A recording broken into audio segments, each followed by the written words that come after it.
Because, it won't nearly be as exciting as that. On this day. It's the summit, the USA-Russia summit. Happening. It's happening right now, actually. What is? Yeah, as we speak. With who's in that? President Uncle Joe Biden. Yeah. And Vladimir Killer Putin. They're duking it out. Have they stripped down to their tidy whities and they're going to go wrestle behind a barn somewhere? Is that what's going to happen? It's going to be mano a mano. Come on, let's get it. Joe won't take his sunglasses off the whole time. Keep the aviators on. Strip down to the tidy whities. Come on. Come on, I'll take you.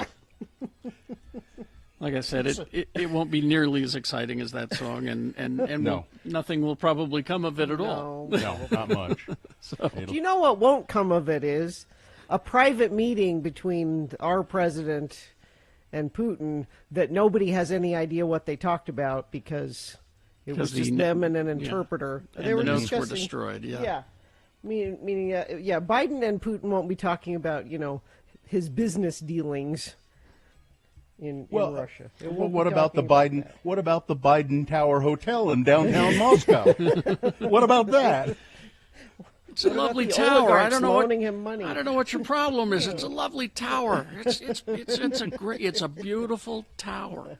And there were not nobody came into the hotel to pee on the bed. Nobody did that. And and Biden won't say that he trusts Russian Secret Service and CIA type things more than our own intelligence. He told me that he had nothing to do with this. So I believe him.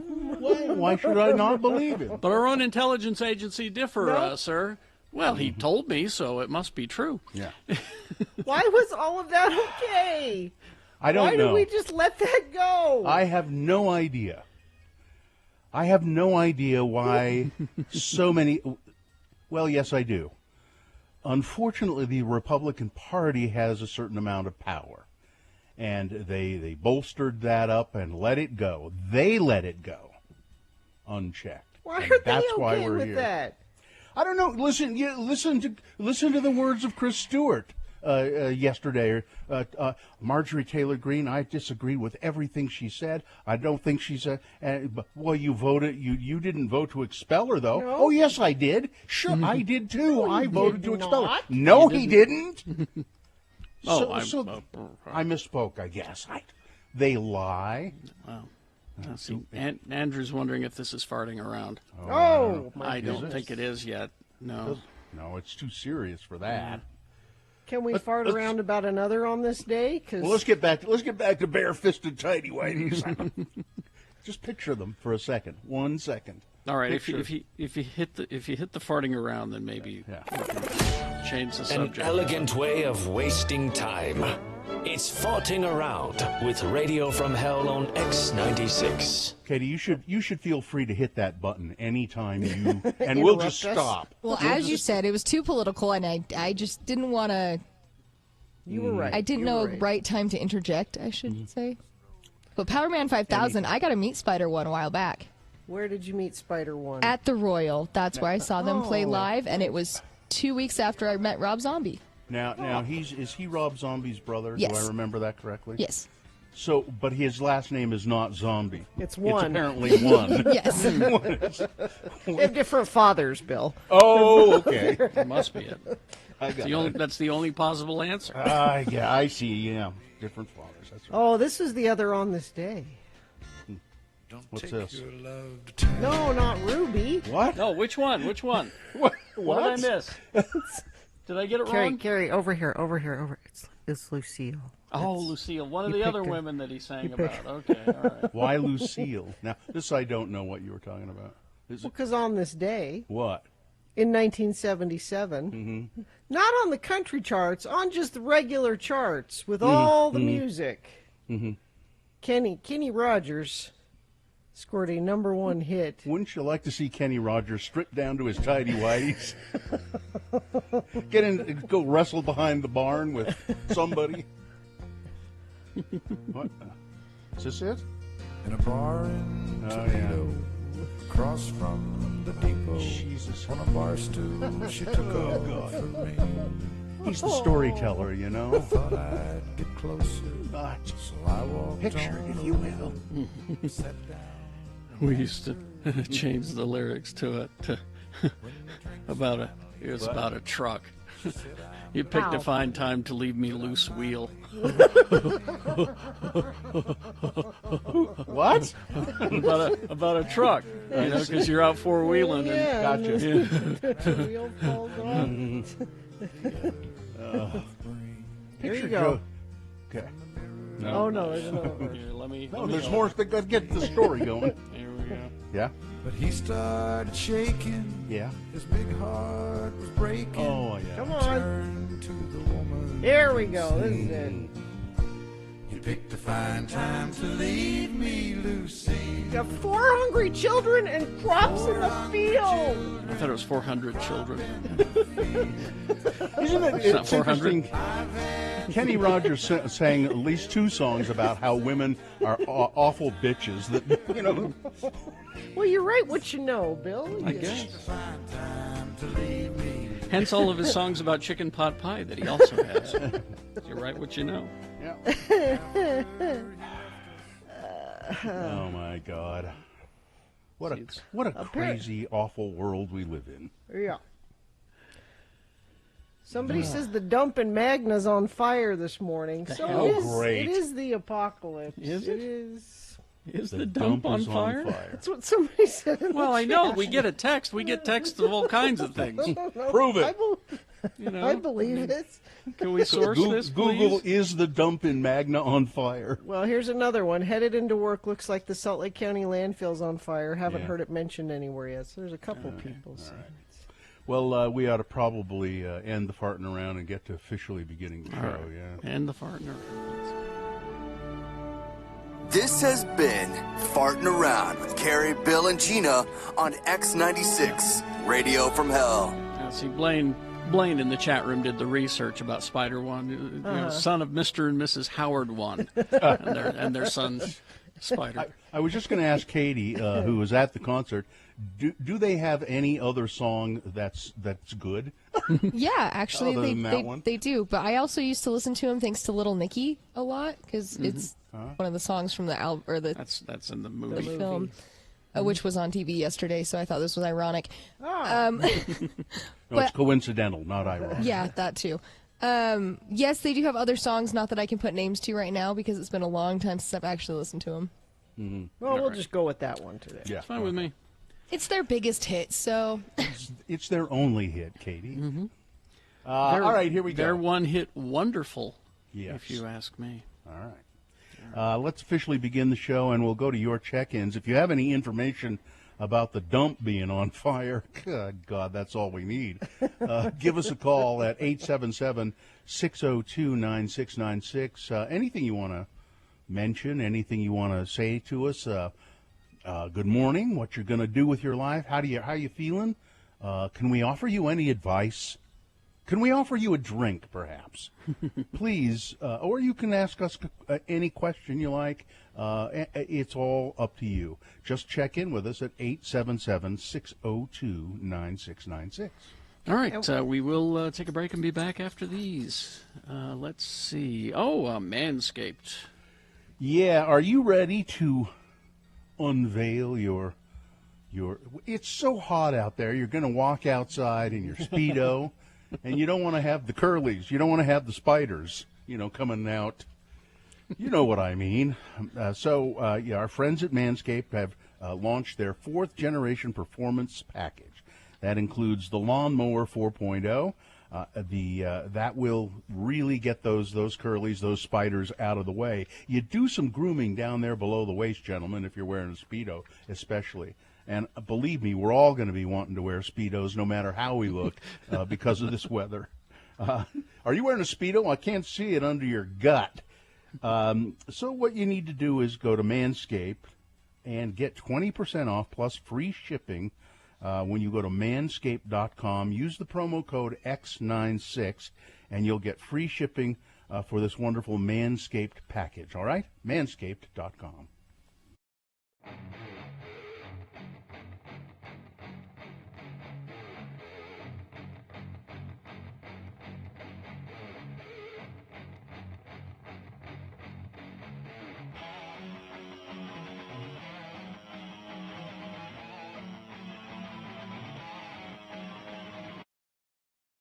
I was reading one of those woman magazines. One of your women magazines? Like your Ms., your Red Book? No. Ladies' Home Journal? No, like Glamour or Allure or one of those. Mary Claire? And not tongue-in-cheek. Because a lot of times they have, helpful tips in there on how to, host a cocktail party. Mm-hmm. They had an article about tips on using weed at parties. Using weed at parties. Is it like etiquette? This is weed etiquette. Yeah. Like, is it proper etiquette to bring weed as a hostess gift? Depends on whose party Depends you're on going what- to. exactly. But I mean, this is an art. Mm-hmm. They wrote it just like, Yeah. do you bring a bottle of wine to your hostess gift? If you bring weed, how do you go about? Do you smoke it inside? Do you go out on the porch? Do you offer some to other? If somebody else has brought it, what's the proper way to ask? Are these articles written for people who have no common sense? Yeah. The point is that the point is exactly what the point that Drop's making is. Is that back in the 50s, it was, you'll now it's go like, on a killing spree, and now it's don't smoke in the park. Or don't smoke in the house, take it outside. And this is alongside pictures of women in black cocktail dress. They're not hippies with dreadlocks. It's your typical cocktail party. Which is ridiculous. You don't think people in black evening gowns are smoking? No, I resent the fact that the middle class and the upper class has co-opted marijuana. It should be just the hippies, the patchouli oil wearing, dreadlocked hippies, the tie-dye crowd.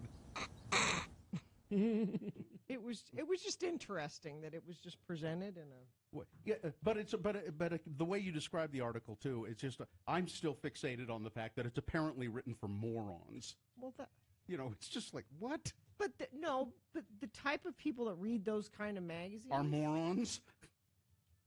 Maybe haven't encountered that before. I don't know. Have not encountered common sense. Well, the point is, the word I will take from you is common. It is now common. That's why it's appearing in magazines. No, I see. I get that.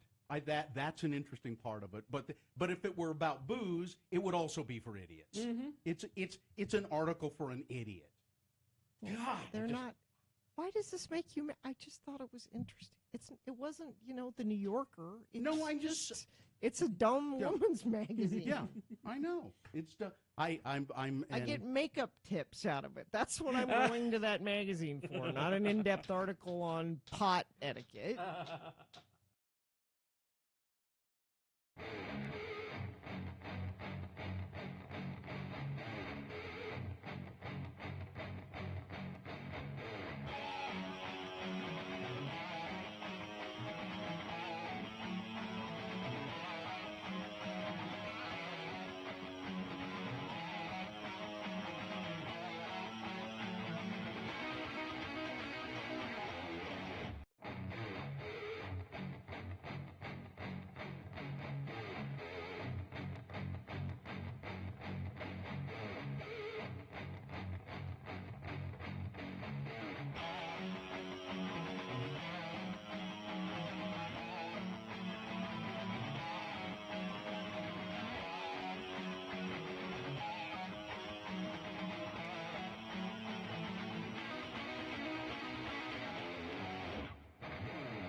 Let's get this over with. Yes, indeed, we will get this over with. We will take your check-ins at 877-602-9696. I think we have a lot of check-ins, as a matter of fact, people who know about the dump fire and such. So we'll begin the show right after Gina tells us who sponsors it. That would be Young Automotive Group. They have a huge selection of new vehicle brands and over 1,000 pre-owned vehicles. You'll find the vehicle you want at a price you can afford. Visit any Young Automotive dealership or browse online at youngautomotive.com. The moon is on its way to being full. It's a waxing crescent moon. Right now it's 32.5% of full. The moon will rise today at 11:46 a.m. Today being Wednesday. It's the 16th day of June, and this is day 454 of our pandemic broadcast, wherein you can, we left the studio, and you can see us individually in our homes at x96.com/live. Good morning. And this is the Radio from Hell show, starring the Lords of Morning Radio, starring the morning show that already has their tickets for the Trump inauguration. Yes. Yes, it's Kerry Jackson right there. It's me, Bill Allred. Kerry, you haven't been putting on your hat. Oh, okay. I didn't bring it down. It's been your. I noticed you didn't do it yesterday either. It's been your thing for so many days in a row. Too hot for a hat, and I'm getting a haircut today. So. Oh, I see. Bill Allred, Gina Barberi, right there from a Radio Dynasty. And Katie for short is our producer in the studio in downtown Salt Lake. And I understand Skip is back welcome with back, us. Skip. We missed you. Yeah, welcome back. Well, I didn't really miss Skip because I missed the idea of Skip. Because we don't ever see I never see the producer. Skip. We would like to see our helpers once in a while. Can we turn the camera on the producer's booth tomorrow for just a second, Katie? Can we do that? Just to see everything. Just tomorrow. Oh, they are right now. There we go. They can do that. Oh, there, look at that. Skip and Miriam. We now see, you guys need to turn the camera on every morning. For a minute, not the whole time, but just to say I don't know hi. if Miriam's too keen on that idea. You look beautiful, Miriam. You look great, and Skip, you look great. Nice to have you back. And let's see now. We should get to the important stuff. Yeah. We'll talk about what the Chasing Waterfalls or whatever it is later on. Okay. So check-ins at 877-602-9696. Let's go to the person. Annie. Yeah, Annie. Annie is on the phone. Hi, Annie. Hey, how are you guys? Well, we're okay. What's going on, Annie? You know about the dump fire? I do. I get up every morning at like 5:15, and right out my kitchen window, I see this giant fire. I didn't realize at first it's the landfill, but it was, and I watched it grow. Like within 20 minutes, it just really got bigger. Yikes. I don't know how it started. I don't know what time it started, but pretty scary. Annie, nobody's accusing you of anything, okay? Hold on, I know, right? I just need to establish my alibi now. Okay. We'll vouch for you, Annie. So as I'm picturing this, you live in a house which is right on the edge of the dump, is that right? Like real estate details gotten real hard. Yeah. Move right by the dump. No, I'm 7200 West. And, I moved about 6 months ago into there's like a whole bunch of new construction right here. Okay. And I can see it right from my window. So crazy. Is it quite spectacular? Describe it. It's surprising to me how close it is. I think that I'm really obviously, like everybody, really concerned about the drought, but, I have family that lives down near Price, and Schofield was being evacuated a couple of days ago this week. Yeah. So this really felt like, okay, it's June. It's like barely mid-June. What is our summer going to be like? So a hellscape. That's what it's going to be like, a hellscape. Well, I don't know. Annie, thanks for calling us, and stay safe. I hope the wind doesn't shift because the smell's not going to be good. Dude, don't curse me like that. You said it out loud. You spoke it. Man. All right. Now it's going to happen. Bill put it out there. Yeah, thank you. All right, thanks, guys. Anybody else there at 877-602-9696? Steve. Hello, Steve. Let's get to Steve. Steve, how are you? Hey.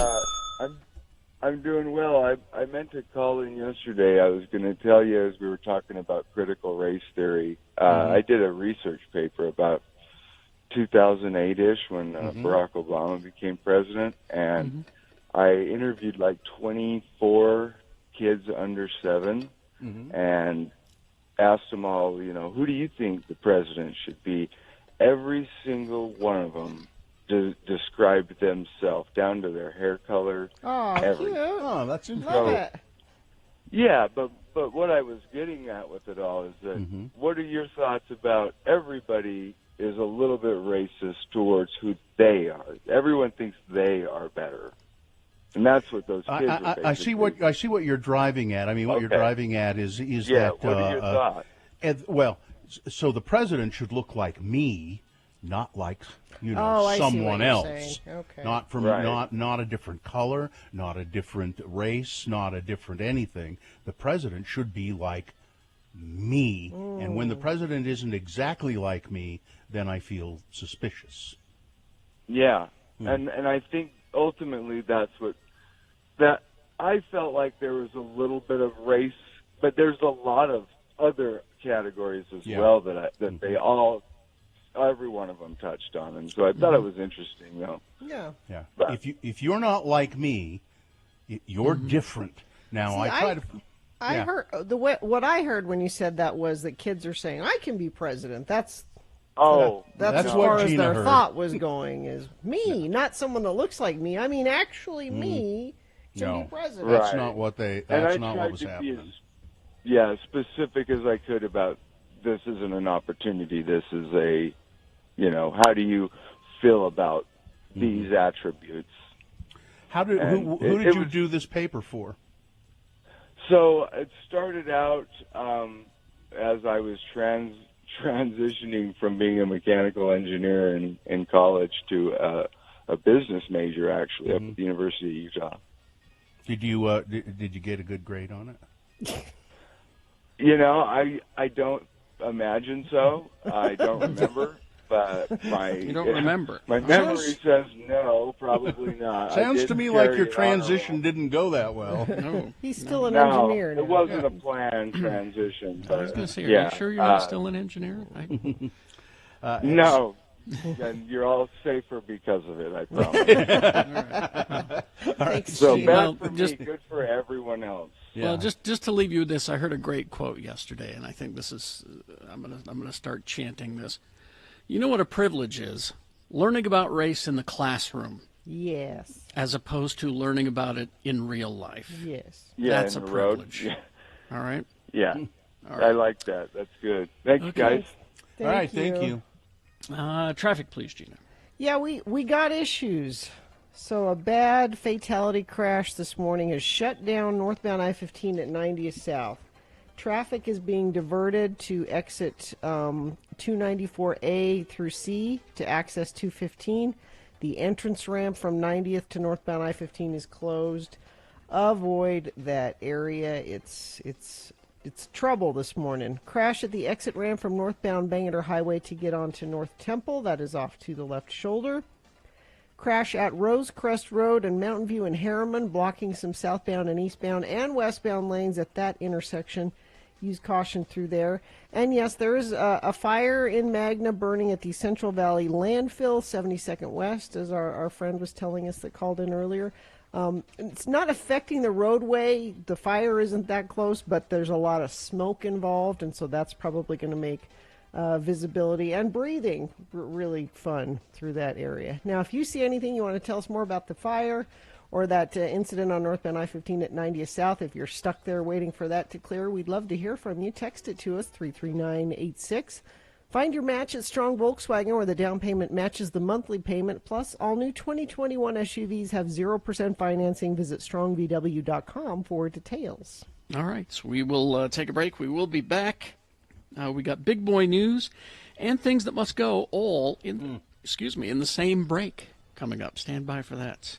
snowbird.com/jobs. Think about today when it's so hot and yesterday when it was so hot. Wouldn't it be lovely if you could work up at Snowbird? Yes. In that beautiful canyon where it's a little cooler up there. And while you're working there, look at all the benefits you get. Half-price food, discounts for equipment, clothing, free skiing and snowboarding, not just for you, but your family and friends. All of that. And they got health insurance and dental. They got dental They benefits. do. 401k matching, all of that stuff. My teeth are a mess. That's what I'm saying here. So if you go to snowbird.com/jobs, there are many positions you can apply for. They need people to work in hospitality. They need people to work in the restaurants. They need all kinds of people to work at Oktoberfest this year, which is going on as in years past. So please find yourself a good job. Oh, they have even transportation options to get you up there. So go to snowbird.com/jobs.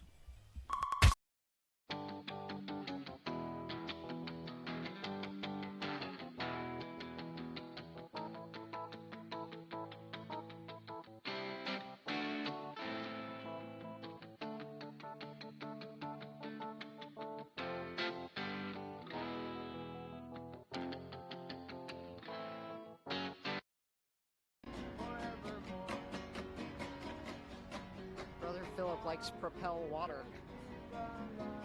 It's Jesus' preferred water. On the right hand of God. America, on the right hand of God. Excuse us. Are you Brother Philip? Yeah. Hi. Can we talk to you for a second? Sure. Yeah, we do a radio show in Salt Lake City. And we're just talking to your disciples over there. Is that what we should call them? Your disciples, your brothers? Jesus' disciples, really. Oh, your associates. And we were going to chat with them for a second, and they said, "Well, you should go talk to Brother Philip. He's the man, doing the preacher." Now, so you do this every day here in Maui?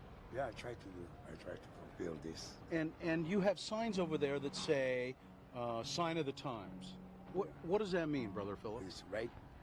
I have to share it. Pardon me? St. Matthew. All right, now Brother Philip's going to get out Pulling out the Bible. It's a well-worn Bible. Looks like he's had it for a while. How long have you had that Bible, Brother Philip? I'm not sure, really. And it's Matthew we're looking at. Yeah. Are you from Maui? Yes. Yep. I'm from heaven, too. From heaven. Well, I guess Thank you. I guess we're all from heaven. Praise the Lord. The Holy Bible, heaven. Uh-huh. And in the morning, it shall be foul weather today. For the sky is red and lowering. O ye hypocrites, ye can discern the face of the sky, but can ye not discern the signs of the times? High of 73. I cannot discern the signs of the times. Although it was Can a you? great album by So Prince, I that's know the that. reason why we look in the Bible, because of things that God has spoken is coming to pass today. Now, Brother Philip, we have a woman here. She is the reason we came to Maui is to do it. We do a radio show together, and but she's actually come here to get married. Right on. She'll be married on Monday. And do you have any advice? God wills. Pardon? If God wills. If God wills. That means I might not get married if God doesn't will I've maintained that all along, but if God wills, you will get married on Monday. But do you have any advice for somebody getting married? Well, Back to the book. I got back in the book again. Yep. 19, eh? Was it all 19? the answers. Mm-hmm. Yeah? Look at that. He knows right where to go in this book. Yeah. It's like he's read it before. Not so. Right. And said, for this cause shall a man leave father and mother, and shall cleave to his wife, and the twain shall be one flesh. Okay. You're still looking for somebody to perform the ceremony, aren't you? do you do weddings, Brother Philip? No, I have a friend who does that. All right. Hey, thank you so much for talking with us. I love you. Thank you so much for Yep, and thank you. God bless you. Thank you. Thank you very much. Brother Philip, ladies and gentlemen, spreading the word on the streets of Maui on Front.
All right. Can I know Bill needs a minute. Yeah. And we've got some serious traffic issues. So, oh, really? could I do a emergency little traffic? Please. Just, because we're hearing from lots of friends of the program talking about this issue at 90th South. There was an earlier fatality that happened there, and they've got northbound I-15 closed. A couple different people have texted in. Northbound I-15 backed up to 106 South. Be prepared to wait. Somebody else says northbound I-15, use the right lane for the 90th crash, then use the 72nd South exit, or you're going to be forced to go east or west on I-215. And if that's nowhere near where you need to be, then you're going to be taking even longer this morning. So just be aware, northbound I-15 90th South is a mess. You're going to want to go around it. They're suggesting that you take, let me find that exit suggestion they have is 294A through C. That's the suggestion that UDOT's giving. So if you're stuck out there, we'd love to hear from you. You can text us at 33986 and I will pass it along. It's time to buy a new Honda from your Utah Honda dealers with 0% APR financing. See UtahHondaDealers.com. All right. We got things that must go coming up in just a bit. Well, right after this, Big Boy News and Opinioendo, brought to you by University of Utah Health Plans provides medical and pharmacy services that meet you right where you are. For those without insurance, there's a special open enrollment period now through August 15th. Enroll today at uofuhealthplans.org.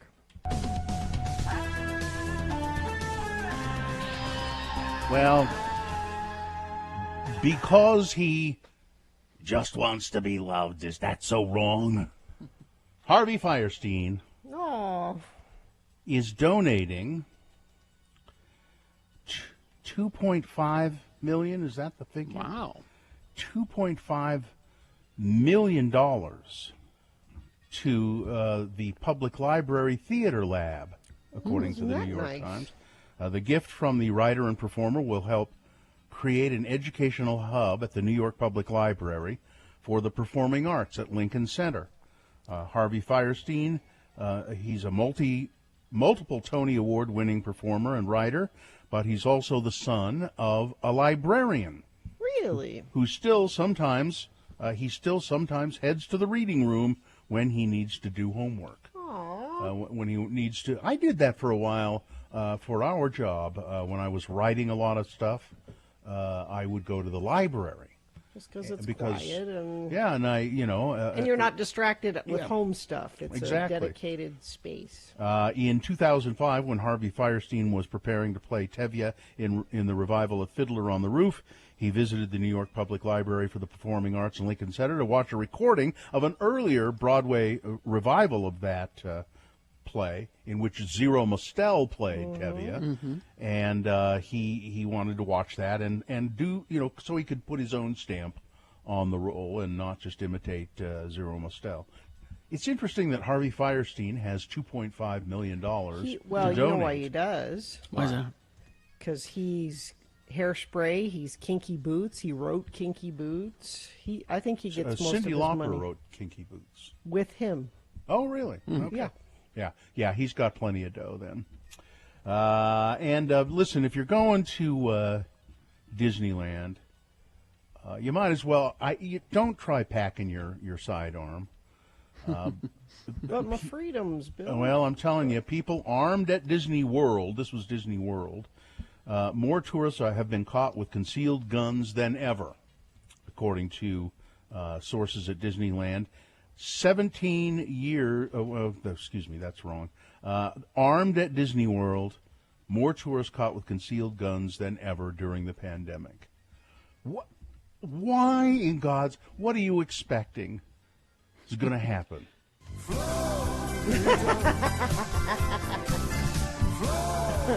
Maybe if you go to Small World, you're going to pick off some of those kids from different worlds. I don't know. What? Good God. Bill, you I never gotta know. protect my family. You never know when Antifa is going to rear its ugly head and then that's true. storm the Capitol like they did. I get it. You're right. You got to be worried. Got to be worried all the time. Got to be prepared.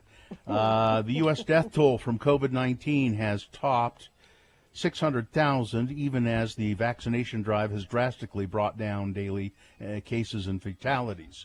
So that's good. There's good news and bad news. This has allowed the country to emerge from the gloom and look forward to the summer, except looking forward to the summer apparently is blazing heat and the world being on fire. The number of lives lost, as recorded by Johns Hopkins University, is greater than the population of Baltimore City or Milwaukee. It's about equal to the number of Americans who died of cancer in 2019. Worldwide, the COVID-19 death toll stands at about 3.8 million people. Now, but things are opening up. Most states are now kind of opening up. I think California. Yeah, California is. I think one of the Dakotas is not doing so well and plans to stay in lockdown. And there's I think New Mexico was another one I heard, still having problems and staying in lockdown. Utah reported yesterday, 237 new COVID cases, no new deaths. So that's a good thing. Extreme fire danger, as you might expect here across the state of Utah. Record high heat, gusty winds, tinder dry fuel causing a recipe for extreme fire danger all across the state of Utah. In an effort to prevent losses, new fire restrictions began at midnight last night. The new fire restrictions on Bureau of Land Management lands on Juab, Millard, Sanpete, Sevier, Wayne, and Paiute counties. The restrictions includes limiting campfires, banning smoking outside of a vehicle, banning fireworks, and the use of explosives. The rest of Utah's BLM managed lands will have the same rules starting Friday. That's in addition to the DNR and DWR restrictions on fires, target shooting, and fireworks. It's interesting that wildfires, there have been a lot of wildfires in the past started by people target shooting. It sparks. Yeah. Yep. Let's see. We've witnessed that. Mm-hmm. Yes, as a matter of fact, we have. Record-setting heat yesterday here in Salt Lake, 107 degrees recorded at the airport. I don't think I saw it get quite so hot here at my place. I think it was at one point it was 102, and then it dropped back down into the high 90s. So the old record, which was also 107, was in 2002, but that was in July. Yeah. So if you want to, it's the highest all-time temperature ever recorded this early in the. So that is a record. Mm-hmm. It's so you know the this record heat wave, of course, is not just here. Phoenix, Las Vegas, Death Valley could approach its world record high temperature this week, while surrounding areas have seen records fall. Death Valley, California. First of all, it's called Death Valley for a reason. Name. Yeah. The record holder. It is the record holder for the highest air temperature ever recorded on Earth. Oh. 134 degrees Fahrenheit. Wow. It could come fairly close to that mark later this week as an extraordinary heat wave tightens its grip on the West. That isn't the only location that will stamp new marks on the weather history books with this heat. According to AccuWeather meteorologists, they are expecting weather high temperature records to be set in Las Vegas, in Phoenix, Salt Lake, Grand Junction, Colorado, having the same kind of heat. Sacramento, Fresno, Bakersfield, Los Angeles. It's just incredible, and it's only June. I'm hot! Yeah. Yep. Eagle Mountain has banned fireworks. Yep. No fireworks at all. I think Park City. I'm sure the residents of Eagle Mountain will comply. Yeah. If I know anything about them, boy. Yeah. But the Utah County has announced that it's banning fireworks this summer. Eagle Mountain City Hall posted on Facebook that the ban is being enacted due to, in case you didn't figure this out, persistent dry conditions, high winds, warmer temperatures, and limited water resources. So, Carrie, you're right. They're going to ignore that. Mm-hmm. These are also the same kinds of people that say they love our first responders, our firefighters and police officers, who are going to have to respond to those fires and put themselves in danger, all for what? My freedoms. Don't do that. I think I also heard, I think Park City has said, no, we're not doing any fireworks up here. Nothing. For the 4th or the 24th. Yeah. Now, we understand that the landfill is on fire out in Magna. I don't have any specific information about that, how bad it is. But, I mean, landfills have the tendency to every once in a while. Well, they've got a lot of, flammable stuff out there. Well, and you bury this stuff in the ground, and it kind of, there's kind of this chemical reaction, and then fires will start spontaneously. But we don't really have any information except, what was her name? Called us this morning. Annie. And Annie could see the flames from her window. So if you have any information about the landfill in the Central Valley Landfill is what Central Valley Landfill, please call us at 877-602-9696. Relay your information to... who is it going to answer? Skip, probably? Skip. Yeah, Skip will answer. Oh, Miriam, sorry. Miriam's on the phone. Miriam, okay, sorry. Miriam. So relay your information to Miriam about the landfill fire. Utah County residents protesting killing animals in a gas chamber. Tens of thousands of people have signed a petition calling on the North Utah Valley Animal Shelter to stop euthanizing animals in carbon monoxide gas chambers. What that means usually is it's a room that's all sealed off, and there's a hose to the outside, and a lot of times so you put the animals in there, you close the door, and then you hook up a car to the hose and run the motor. Bill, it's cheaper because you can do a bunch of them at the same time. Very inexpensive. It is. Yeah, we're saving money. That's why they do that. It's fiscally responsible, but it is a hideous death. Hideous death for those animals. Have your pets spayed and neutered. Please. And finally, this story.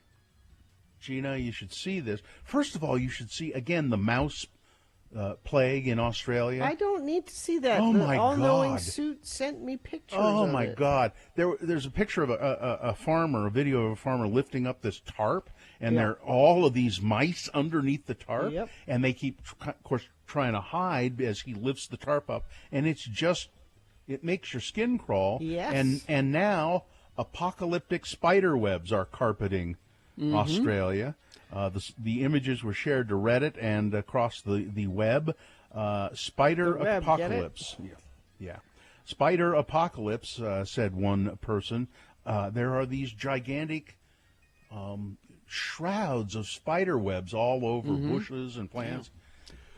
It looks like it looks right out of like Kingdom of the Spiders. Yeah. Some kind of horror movie. Yeah. Oh, I wonder if William Shatner's involved. Wasn't he in Kingdom of the Spiders? Yes. Oh, which one? Or was it Giant Spider Invasion? No, I think it was Kingdom of the It was Spiders. Kingdom of the Spiders, right. Oh, yeah. Alan Hale was in Giant Spider. That's right. All right, that's about it. How about traffic and weather and sports and all of that? Bill, the bandwagon will be by to pick you up today at about 7:30. Take you to the Vivint Arena for the game with the Clippers. Today the game starts at 8. It's time. We need you, Bill. You jumped off the bandwagon last time. I'm blaming you entirely for this. Okay. I promise I'll get there. Okay. Weather, like we were talking about, not quite as warm as yesterday. We're not going to break any records today. Plenty hot, though, 98 for a high. And heat advisory is in effect. Remember, those cooling centers are open. I know Salt Lake County's doing them, but I bet other counties as well. If you're trying to find some place to get out of the heat, if you don't have air conditioning, or you know some people that need to get in an air-conditioned area, you can go to the Salt Lake County website, and it tells you where. There's a little pin-marked map where you can see all the different places you can go to cool off. Traffic, we're having serious traffic issues this morning. That earlier crash, northbound I-15 90th South in Sandy, still has the northbound lanes closed. It was a fatality, so it's taking some extra time to clean that up. Use exit 294 A through C to go to I-215 as an alternate route. If you don't want to head east or west on 215, you're probably going to want to avoid that area altogether and maybe take State Street to get around it. But that's causing some major issues this morning. Also crash State Street and Main Street, State Street at Main Street in Lehigh American Fork border. 2 right lanes are blocked. Also traffic lights at 4 South and West Temple are not working. Please treat that as a 4-way stop. And a crash exit ramp from northbound Bangor Highway to get onto North Temple. Cars are on the left shoulder. What are you seeing? You can text it to us at 33986. For a limited time, get a professional AC or furnace tune-up for only $39 with Scott Hale Plumbing, Heating, and Air. Call 801-264-HALE. Okay. Things that must go, brought to you by? Yes, this summer, buy one, get double with Mountain America Rewards credit card. You'll earn double rewards on every purchase through July 31st. Details at macu.com/double. Things that must go on the radio from Hell Show. All right, these are things that are just bugging the hell out of you. You can't stand it anymore. You think that these things must go from your life. And so you send them to us, x96.com/live. And if we read them on the radio, it'll make you feel better, I think. And maybe even these things will magically disappear from your life. These are things that must go. So let's see. Carrie, why don't you begin Okay. today? This first one from Nate. Bad advertising practices need to go. I listen to a lot of podcasts, and I don't need to be sold on listening to a podcast I'm already listening to while I'm listening to it. Advertisement time and space would be better used for other products. I don't know what podcast he's listening to, but I've never encountered this. All right. Bad dog owners must go. Yes. I know Gina doesn't trust non-dog people. But bad dog owners tend to be the most inconsiderate people I've come across. When they don't train their dogs, let them bark uncontrollably, don't pick up their poop, let their dogs run wild, those kind of people are the ones I don't trust. Lastly, badly written news stories need to go. I'm no writer, but when covering a charity fundraiser, drive, etc., giving instructions on how to donate or purchase goods from the organization online or in person is a must. I just read the story about the excess Girl Scout cookies on a national level that need to be sold or donated without directions on how to obtain them or help out. It turns out there are no more available from my local troops, according to the Girl Scout site, but I'd still like to help support Girl Scout troops in other areas if I can. I'd be more than happy to eat more cookies, but there's no explanation on how to help the organization in this situation. Well, there you go. Let's see, this one from Please Don't Use My Name. My thing that must go is stigma. More specifically, stigma surrounding mental health and medication management. I'm a therapist in Provo working in prevention and recovery from early psychosis for youth and young adults. I cannot tell you how many times clients have refused medication to give medication a shot because of the stigma of having a mental illness. If you think about how casually "you're psychotic" is tossed around for people acting mean or stupid, you wouldn't want to believe that you may be developing a psychosis risk symptoms, and you sure as hell don't want to take medications meant for psychosis. Psychosis risk symptoms are more common in youth and young adults than people realize. If the stigma of mental illness and medication management weren't a thing, the prevention part of my job would be more likely and recovery would be more possible. Thanks for letting me listen. I truly believe you three deserve credit for helping my mental health since I began listening to you when I was in high school. You're welcome. If I could, I'd prescribe everyone a daily dose of you three in convenient tab form. Gel tab form, excuse me. Thank you. All right, I'll go next. So I have one of my own. Thing that must go is forgetting to hit send. So We've yesterday, all done it, Bill. Yesterday, I have this little wound on my back, which is just about done. I think I'm going to the doctor today, and I think it'll be done. But I have to put I have to have it bandaged freshly every couple of days, and so I can't do it myself because it's on my back. So my wife has been doing it, and she's been, oh, by the way, it's her birthday. Happy birthday. Oh, happy birthday, Mrs. And she, so yesterday I said, I texted, could you please come and change my bandage? And she didn't come, and she didn't come, she didn't come. And I was starting to feel kind of... Has she left me? I was starting to feel kind of butthurt about it, and I thought, God, I guess she's just too busy. She just doesn't care about me at all. And then I texted her again after a couple of hours, and she said, well, I'll be right there. And then I looked at my text and I said, the text that I had sent 2 hours before, I forgot to hit send. So, this one is from Good Morning, Use My Name If You Like. Okay, Bradshaw.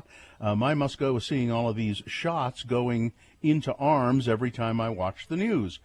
I've never been okay around needles, and I get dizzy when I see them poking into arm after arm after arm. Please make it go. The other one is easy. Have your promo guy say Lake Street Dive, not drive. I don't know why this bugs me, but it does. Well, it bugs you because it's wrong. It's wrong. This one says, here, Kirk from Trumpville. I live in a city full of Trump flags and grumpy conservatives. My neighbor has the biggest flag, which says, don't blame me, I voted for Trump on it. All of these things, these Trump flags, they must go. When you're filling out a lengthy online job application, must go, and they surprise you with a 100-question survey at the end filled with entrapping questions like, I used to have a problem coming in late to work, but that's all behind me now. Yeah, do you have to how answer do you this. answer that? You have to answer this question with multiple choice options 1 through 5. 1 is I strongly disagree, and 5 is I strongly agree. What the hell is up with that question? Surveys like this online applications must go. Oh, yes, and Mike Lee must go, too. Sometimes I feel like the only non-Republican in this state. Listening to you reassures me that I am not alone. Thanks for letting me listen. Gina. This just came in via text, and I think it's a must-go. Please don't lump all of us Eagle Mountain residents in the moron category. Some of us will follow the rules. Thank you. Absolutely. You're absolutely right. You're in the minority, but yes, some of you will. Hello, I work at a grocery store. We recently made some decorations for Pride Month, including a flag. What must go is the 3 coworkers that complained to management about the Pride decorations, saying it makes them uncomfortable. Guess what? It's not about you. Yeah. I understand they have their beliefs and are entitled to it, but keep it to yourself. Pride Month isn't here to intimidate your sexuality or challenge your beliefs. It's about supporting human rights and their right to exist as they choose, just like we have the freedom to be who we want without question. Thank you for letting me rant after work. And then finally this one. I heard your Monday talk about deal breakers, mostly about food, and I was reminded of the following. Waiters must stop assuming. A group of people I went hiking with later stopped at a restaurant. They all ordered main courses. I only ordered dessert, as that was what I was in the mood for. Okay. Imagine how mortified I was when the waitress brought my dessert after everybody had eaten all of their food and brought 8 spoons with it. Oh. That was my meal. I had no intention of sharing it. Yeah. That's a rough one. Things that must go on the radio from Hell Show. Traffic, please. So we're still dealing with that issue northbound I-15 at 90 South in Sandy. If you're stuck there or if you see things have started moving or can just give us an update on that, I would appreciate it. 33986. The UDOT camera is showing things are still pretty torn up there, but if you're an eyewitness, we'd love to hear from you so we can know more about it. Friend of the program says Bangor is backed up from 62nd to past 72nd. We also have a crash State Street at Main Street in the Lehigh American Fork border. 2 right lanes are blocked through that area, and we'll just leave it at that for now. If you do see something, though, please text it to us, 33986. It's time to buy a new Honda from your Utah Honda dealers with 0% APR financing. See UtahHondaDealers.com.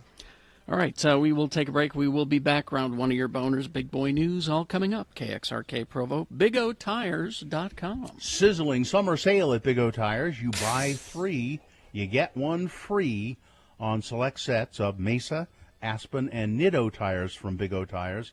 And that's a great deal. But remember, Big O has their own in-house brand of tire, the Big O labeled brand.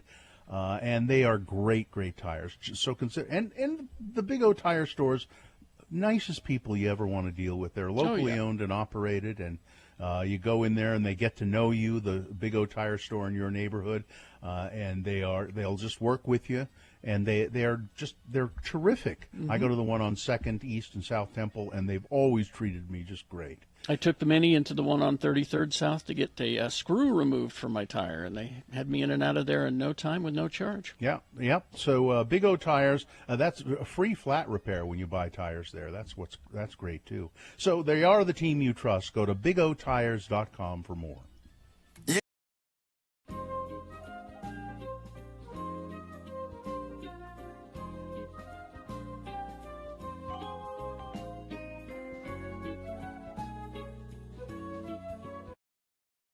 There's a great a little video that I tweeted early this morning at RFH Bill. Well, let me go look. It's a little video of some mayor somewhere in Wisconsin, I think. Yeah.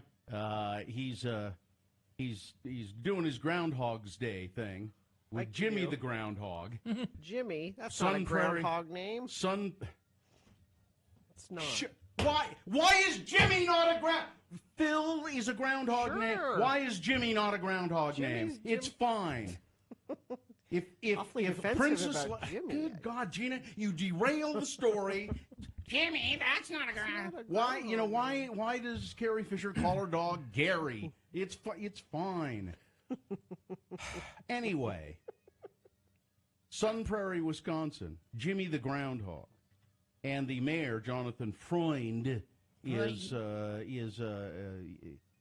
and he's an idiot. And I love the way they wrote this story on what is it, Gawker or Newsfeed? It's called Gawker's Newsfeed. Yeah.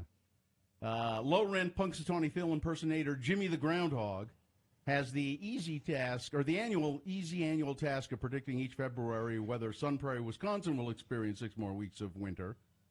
This year, the job got to him a little bit as he whispered his prognostication into Mayor Jonathan Freund's ear. The weather will be, got your ear, sucker! I'm biting your damn ear off. How do you like me now? He gets a hold of it, too. Yeah, he does. He gets a good chomp in there. Yeah. You watch the He keeps little going. video. The mayor keeps going, though. He doesn't stop. Yeah, flinching from the savage attack on his soundy flaps, Freund attempted to translate the bite from groundhog to English. He didn't see his shadow, the shaken mayor stammered, so it will be in early spring. Jimmy's handler is obviously concerned about the integrity of the little biter's predictive record, later clarified that he had actually been attempting to indicate that winter would last another 6 weeks. It is Wisconsin, after all. So the mayor got it wrong altogether. Yeah.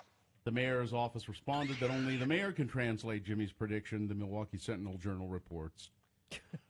But it's a funny video. Watch the little video. My question is, what kind of a mayor name is Jonathan? I mean, really? It's a fine That's mayor a terrible name. mayor It's a name. fine mayor name. No, that's a terrible name. Jimmy is not a good name for a groundhog. Jimmy's a nice guy. Groundhogs are mean. Gino, why don't you just shut up? A texter points out Jimmy the Groundhog was part of the Gambino family. Exactly. That's your confusion. So What? Jimmy Getting is a awfully perfectly defensive. fine name for a groundhog. Who died and made you the namer of all things? I'm not the namer of all things. You sure act like it. No, Val Kilmer is not dead. Yet. And what kind of a name is Val for a Kilmer? exactly. The Kilmers never named their children Val. What's wrong with them?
All right, 7:07 right now. I was looking through my email. Yes. Anything of interest there? Well, yeah, I found 2 emails of interest. Emails of interest. Now, one of them concerns the Salt Lake Area Restaurant Association CEO? No. Executive director. Executive director. Michelle Carigliano, who was on our show yesterday. It concerns a comment about that segment. And the other one is, how gullible do you think I am? The guy who answered the Weber State Alumni Association interview and spent $190. So which one do you want first? Well, they're both timely, so yes. Pick just the restaurant one. The restaurant. Okay. This one says, so I was listening to the podcast today and listening to your interview with Michelle from the Salt Lake Restaurant Alliance, it says here, but it's association. I remember that part. I got pretty annoyed when she said that she didn't think that customers' attitudes was driving people away. I have worked in customer service industry for 17 years, and since I have had my current box plant job for the last 2 years, so it's moved from customer service to working in a box plant, I would never, ever go back to customer service. A large reason is because of having to deal with the public. Your bosses rarely have your side when there is an issue. And if someone talks down to you, you just have to accept it and smile back. Yep. Well, I have a comment on that, but wait. And it says, I think the reason why jobs are hard to fill is because people had to find different jobs, and they came to that same conclusion. Wait a minute, I can do this job where I don't have to deal with customers in a restaurant. I'm sure that's some of it. I think it is. I have a YouTube channel where I read stories from customer service, and a lot of the angst comes from unruly customers and bosses not having their backs. I just think that the industry only realized that they were essential when they actually needed them. That's just my 2 cents, Chris. You make a good point, Chris, and when it says your bosses rarely have your side when there's an issue, and when someone comes and talks down to you or is rude to you, you just have to accept it and smile back. We're in the customer service business here in certain ways, and it happens occasionally that we have angry customers. And it's just interesting to me that you probably should let them have their say and say, I'm sorry you feel that way, and your boss should also do the same thing. And then when it's settled, then the boss should say to you, I'm sorry you had to put up with that. And that's where the problem comes in. The boss kind of has to mollify the customer as well, but they never tell the employee, that was a horrible thing you had to put up with, and you shouldn't have had to, and I'm sorry about that, and why don't I give you a little perk or a bonus or something, or because you've done that. That'd be nice. Yeah. Way to handle that. Yeah, but customer service is tough, no matter. Yeah. And they're really right in your face when you're a server at a restaurant, for instance. Yeah, we're a little more removed from it in what we do. But believe me, I've had to deal with angry listeners on many occasions. But and then this email. So how gullible am I? I get I'm not going to say the name, but I got an email from someone who said that they're with a certain company in Lehigh. Not a company I've ever heard of, but that there was a name and a company, and they actually gave a location, Lehigh, and a P.O. box number. Okay. And here's the email. How you doing? I need you to handle something for me very urgently. Well. Are you busy or less busy right now? Let me know, please. And then it's signed, and it gives the address.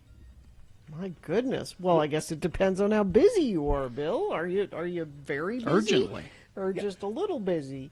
But a lot of people would read that and go, well, wow, if I can be of help, then I should This is isn't it obvious that it's someone just fishing for? See, you read further into those than I get. Like the greeting in that would be as far as I would have gotten. Like, yeah, nope, this is not anything. Well, the whole thing's right there on the right in front of me. How you doing? I need you to handle something for me urgently. And a lot of the problem with these is that it makes your legitimate email. You know, you wind up deleting it even if it's legitimate. Yeah, I think this came to my work email to my Broadway email, I believe. So, but it's just. How many people would respond to that? A lot of them. Somebody must. Yeah, enough. Yeah. A lot. I thought this one was pretty clever, actually, because for a moment I thought, oh, it's a listener or something, or who really need. Wait a minute. Wait a minute. I just spent $192 on a Weber State University alumni book. I'm not going to fall for this one. That's the last. Sorry, I'm not a sucker. That's the last thing I fall for. Yeah, so, and then just quickly, I got a tweet from. Let's see, it's from somebody out there who took a picture of the landfill on fire. Yeah. And says, here's a picture of the landfill. It is definitely on fire. There's no traffic problem with it, but it really does stink. Great. There we go. Emails. Interesting. Traffic, please, Gina. Well, northbound I-15, this friend of the program says it best, I think. Avoid northbound I-15 at all costs.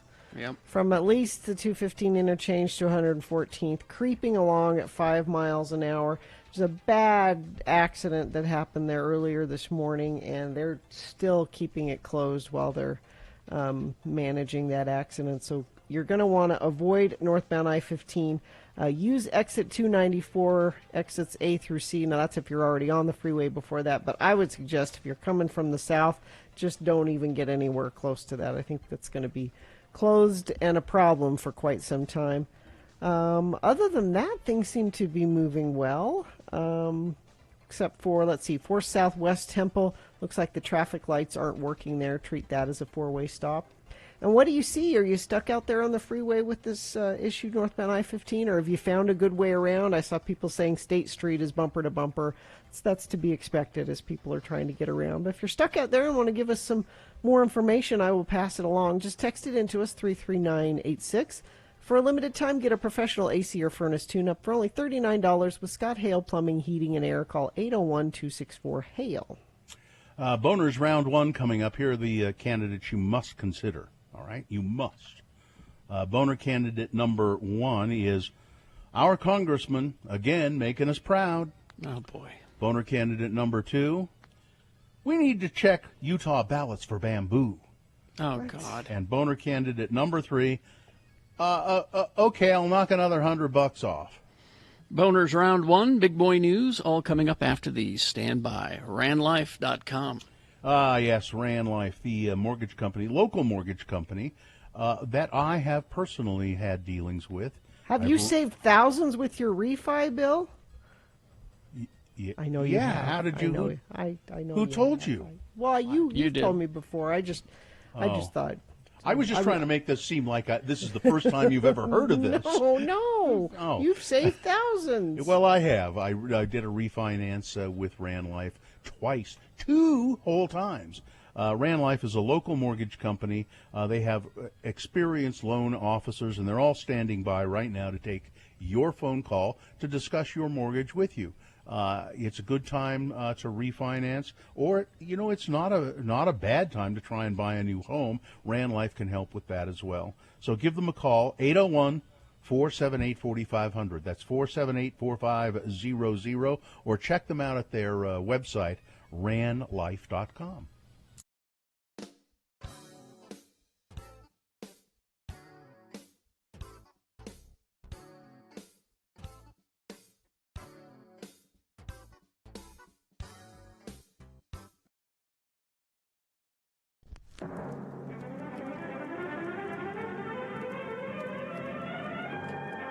It's often said that the people of Utah speak a language all their own. It's a language that's often confusing and even incomprehensible to newcomers here in the Beehive State. So, Radio from Hell presents a handy guide to help everyone understand how the natives speak. It's the Utah word of the day. And today's word is...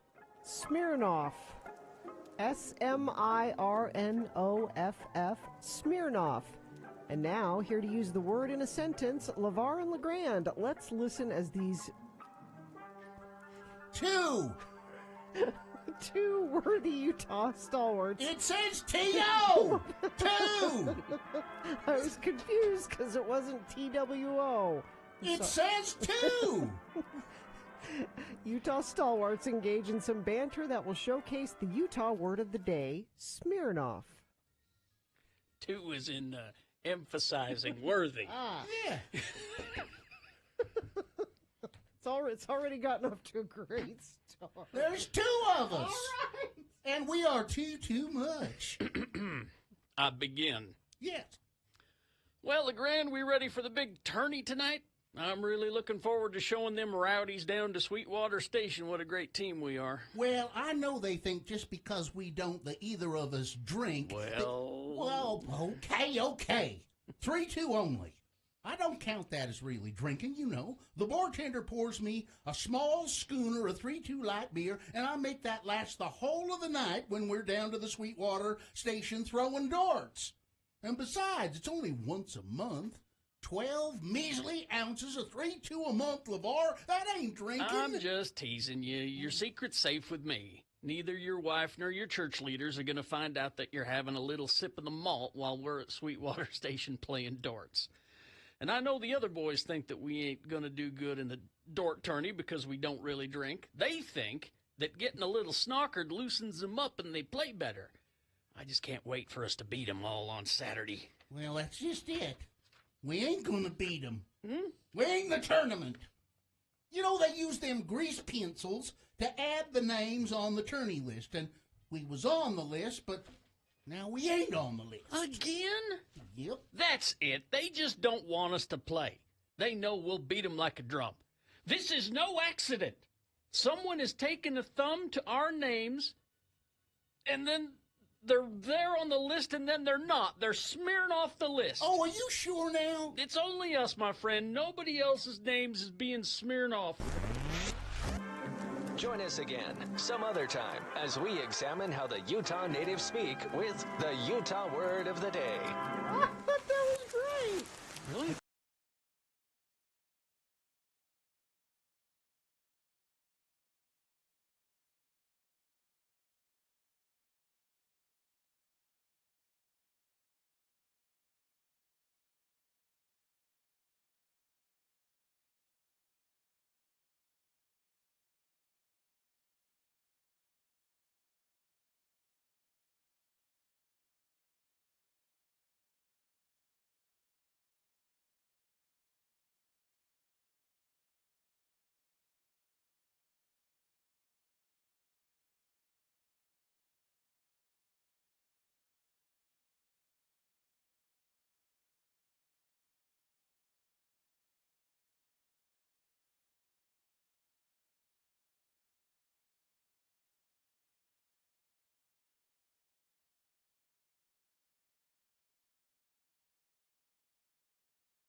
All right, 7:22. Before we get to our boners here, just a reminder, Dr. Cobble will be here at about 7:45. So get your questions ready. Doctor, he doesn't do videos from the inside of his car on Facebook telling you about how the vaccination is going to magnetize you. Because, keys aren't magnetic. I just thought I'd mention that. But, people are sticky. That's why.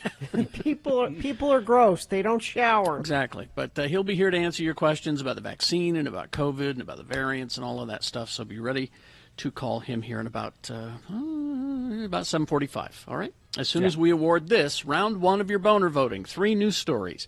These are examples of bad, stupid, or funny human behavior, and you will decide with your vote of these 3 candidates which one is the worst, which one should go forward to boner fight and possibly become boner of the day. Here we go. 2 candidates now, a third after the news. Once you've heard all 3, you'll vote, and then one of you lucky random boner voters will receive 2 general admission tickets to FanX. X96 is proud to welcome FanX Comic and Pop Culture Convention September 16th through the 18th. Tickets are 25% off until Father's Day at fanxsaltlake.com. Listen all week to Radio from Hell in the mornings and Corey in the midday to win tickets. Get an extra chance to win VIP tickets at x96.com. Here's boner candidate number 1.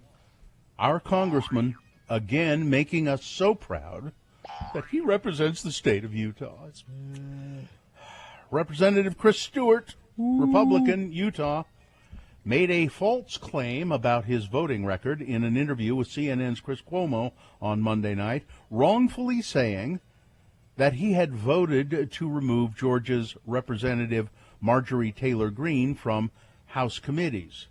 Stewart made that assertion after Cuomo, anchor of Cuomo Primetime, challenged him on whether he has done enough to combat the far-right QAnon conspiracy movement or the QAnon person in your ranks, a reference to Marjorie Taylor Greene.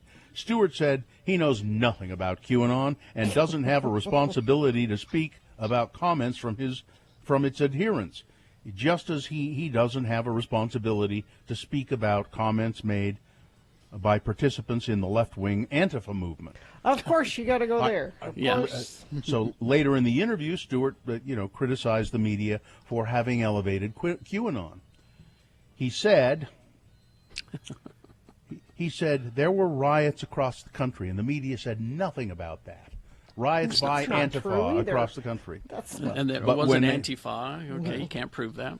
But the January 6th, you guys just elevated that, and Well, it was an attempt to take over our government. It was trying to stop the power transfer.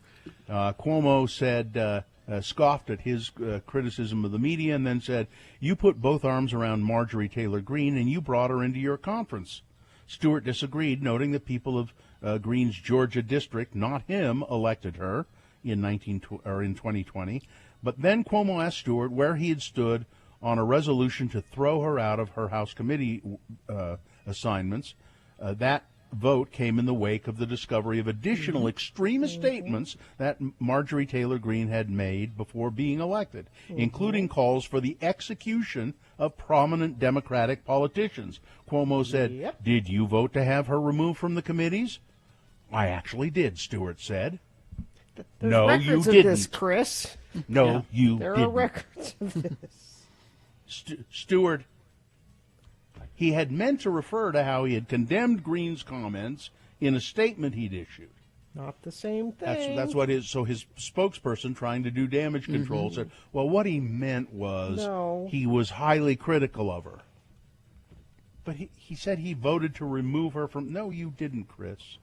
Boner candidate number 1, our congressman, again, making us so proud. And again, he thinks that he can just lie, in this space, in the CNN space, because his real people aren't listening, Here's another one. This is a local politician. I hate to lump all these together, but there are so many of them today. Boner candidate number 2, we need to check our ballots for bamboo. Utah Representative Steve Christiansen, he's on the local level here, went down to Arizona last week to observe an ongoing audit of the more than 2.1 million votes in Maricopa County The West Jordan Republican, oh, you guys are so lucky to have him. The West Jordan Republican says he'd like every state to conduct a similar audit of the 2020 election, including Utah. The Republican-controlled state Senate in Arizona authorized a full hand recount of votes in the state's largest county after Republican Donald Trump lost the state to a Democrat, Joe Biden, by 10,477 votes. Biden won Maricopa County by 45,109 votes. The state Senate took control of the ballots and election machines and turned them over to be audited by a private firm. At one point, investigators were reportedly examining whether the ballots contained bamboo fiber. Because on the China. suspicion that fake ballots for Biden had been flown in from China, where they use lots of bamboo. You know, that's where bamboo comes from. You know. So Steve Christiansen, I'd love to see an audit conducted in Utah, even though he's heard this. He has heard that they were looking for bamboo fibers in ballots. Mm-hmm. I'd love to see an audit conducted in Utah, especially Salt Lake County, that mirrors this audit right here, he said. He made these comments, by the way, to the right-wing news outlet One America News. Of course. Yes. Christiansen may find his quest hard to fulfill. Senate President Stuart Adams said, and he's a Republican, but he said it's a simple question of cost versus benefit. The county doesn't use machines from Dominion, for instance, which again has been attacked on baseless. Yeah. Claims. Completely baseless. All of it is. Sherry recounts and audits. Sherry Swenson, Salt Lake County Clerk, says, I'd like to invite Senator Christiansen to come and see how we do this. And we take tours all the time. Yep. But he hasn't bothered to come and look at how we check and verify everything. And He's again, too busy watching OAN. It's all about firing up the base. Mm-hmm. And that's why he said specifically Salt Lake County, because it is a blue dot in the middle of the entire state. And he's and Steve Christiansen is also the base. Yes. He is the base himself, who happened to get into the state legislature. Mm-hmm. Boner candidate number 2. Mm-hmm. Well, we need to check the ballots here for bamboo. Coming up in a moment, Boner candidate number 3. Okay, I'll knock another $100 off. Okay. Boner candidate number 3 for round 1. Coming up after this, Big Boy News and Opinioendo, brought to you by Moochie's would like to thank their loyal customers for supporting their locally owned and operated business. Moochie's has been voted Best of Utah for over 17 years. Dine-in, delivery, and pickup available. Great. Well, we talked about Harvey Fierstein last hour and a wonderful donation he's making to a library in New York, $2.5 million.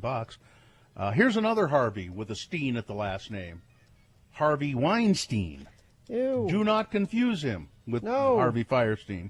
They're opposite ends of the spectrum. Convicted sex offender Harvey Weinstein will soon be extradited from New York to Los Angeles to face additional sex crime charges, a judge ruled yesterday. Attorneys for the disgraced Hollywood mogul, who is currently serving a 23-year sentence for rape charges in an Erie County prison, have been arguing that Weinstein should stay at his current correctional facility because it's better equipped to deal with his myriad health issues than a Los Angeles jail is. Instead, they proposed Weinstein would appear before the court virtually. No, the judge said, you have to go out there. And if you get really sick and die on the way, well, that could happen.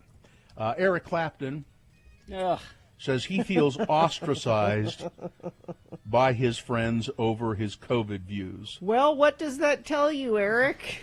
I've tried to reach out to fellow musicians. Reach out to Ted Nugent. Said. Reach out to Kid Rock. That's where you'll find your people. I just don't hear from them anymore. My phone doesn't ring very often.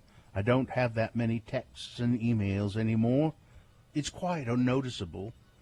Clapton has vocally challenged the UK's COVID-related lockdown laws, even going so far as to release a single alongside Van Morrison, condemning his government's actions. And by the way, Van Morrison has announced tour dates. I would hope that every city he goes to, no one shows up. But well, here's a reason not to. He says he's not going to do any of the hits on this tour. People love that when you do that, man. Yeah. He's terrific. He has a terrific voice. Sure. He does. But when I go to Geez. see him, I want to see him do the Mystic. I want to see him, do those songs that I know. Throw in some other stuff, but do those. But he says he's not going to. All right. Here's for you, Gina. Faith No More. Yes. They are announcing shows that they're going to be doing. 3 shows, not maybe. here. Not here. No, They were supposed to come here. They were scheduled to be here last year, so I'm hopeful that they'll make their way back here because it's been a while since. I wonder if they'll do the hits. Well, they better. They've said because Van is not doing any of his hits, we'll do them for him. They're going to do Brown Eyed Girl. Brown Eyed Girl and all those. Yeah. Moondance. They could. I could see sure. that. Let's see now. Public health officials in the UK say they are increasingly confident that vaccines are offering significant protection against the Delta variant of the coronavirus. A hopeful sign as the highly transmissible strain spreads across the world. Separate studies from researchers in England and Scotland published Monday found that while protection against infection was somewhat diminished against Delta compared with more established variants, 2 doses of vaccine offered considerable protection against severe illness and hospitalization. So, let's see. So Joe Biden and Vladimir Putin have been meeting right now. They're meeting with. So Joe Biden has his secretary of State with him in the meeting. Blinken, I think his name is. Blinken, yes. Abe. And then Abe Lincoln. It's Anthony. It's Anthony, letter A, sorry. Abe Lincoln.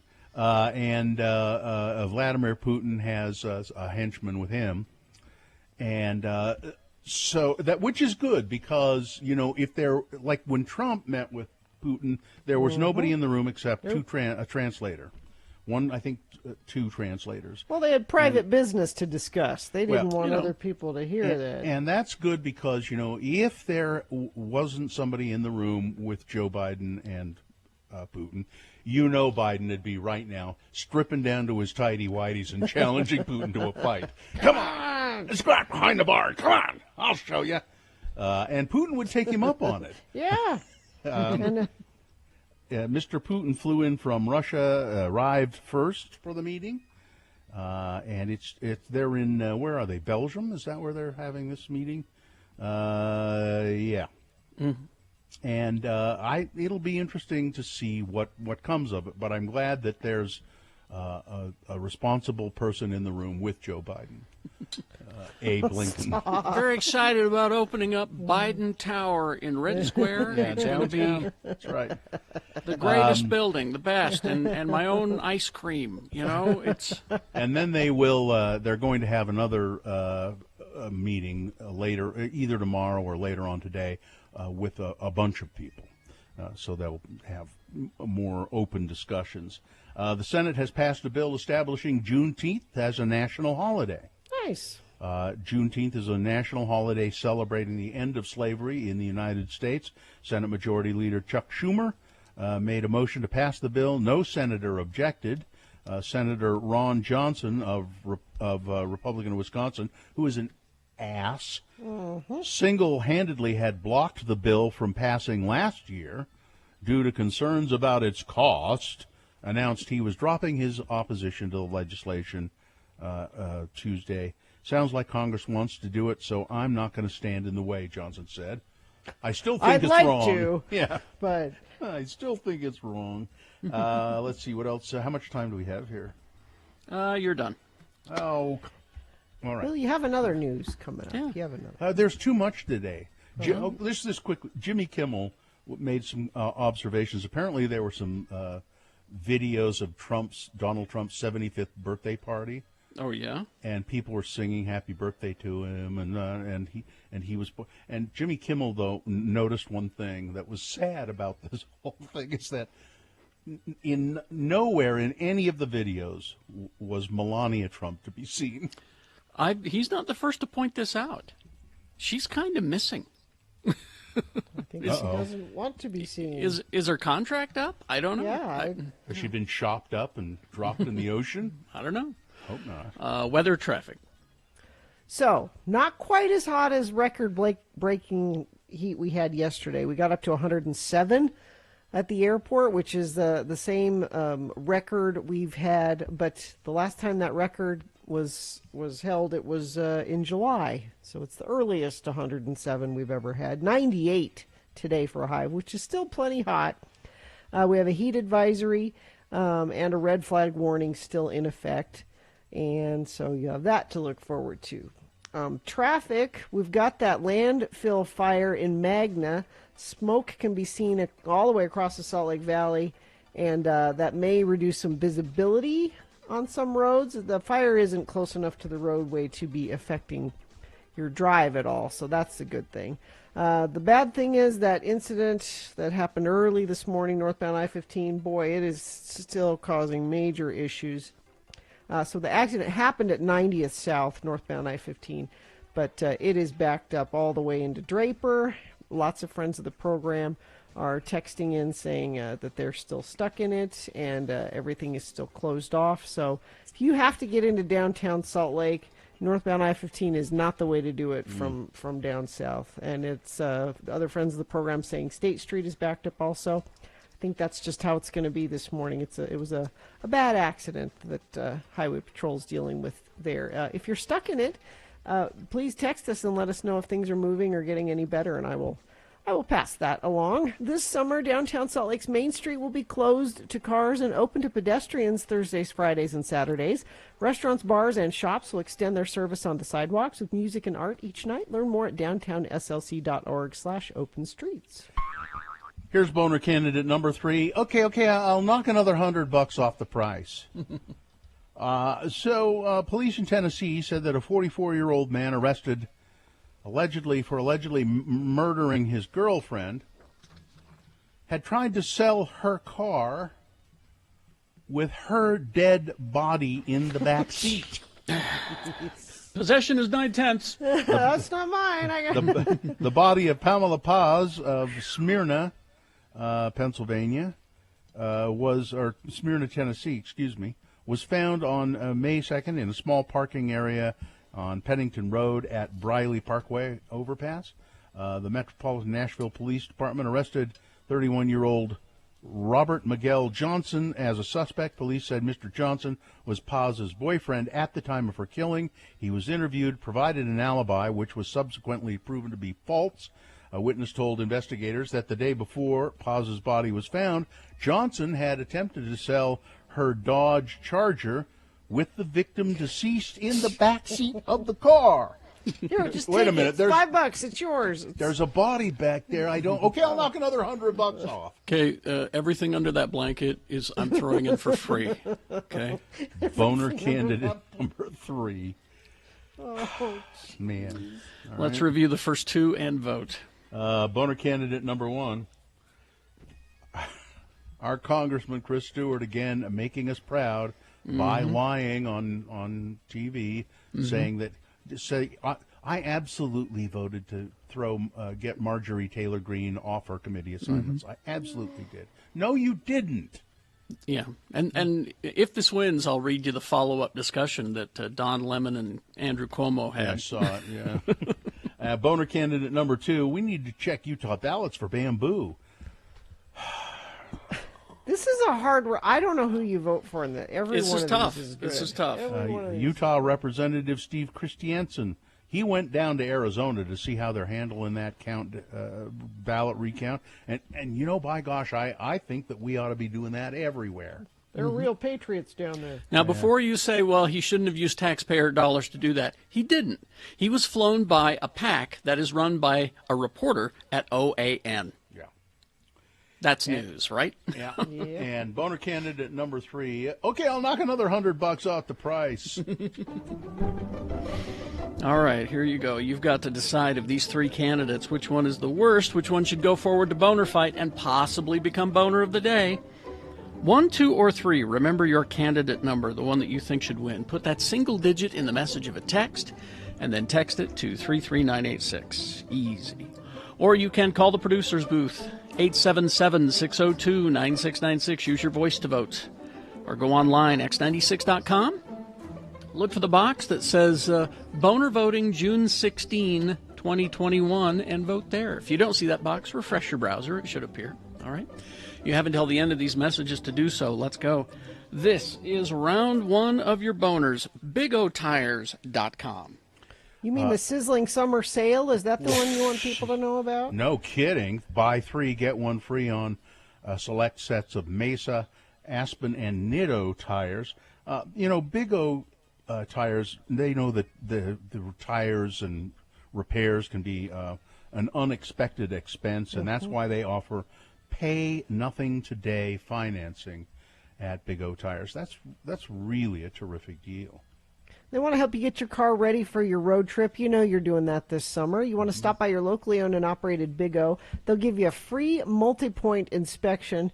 And if they find anything wrong, they can address all kinds of things: alignments, oil changes, batteries, air conditioning. They can help you with all that. Remember, your Big O Tire stores are locally owned and operated. You'll find great people at all of them. I go to the one on 2nd East and South Temple, and they are just absolutely great.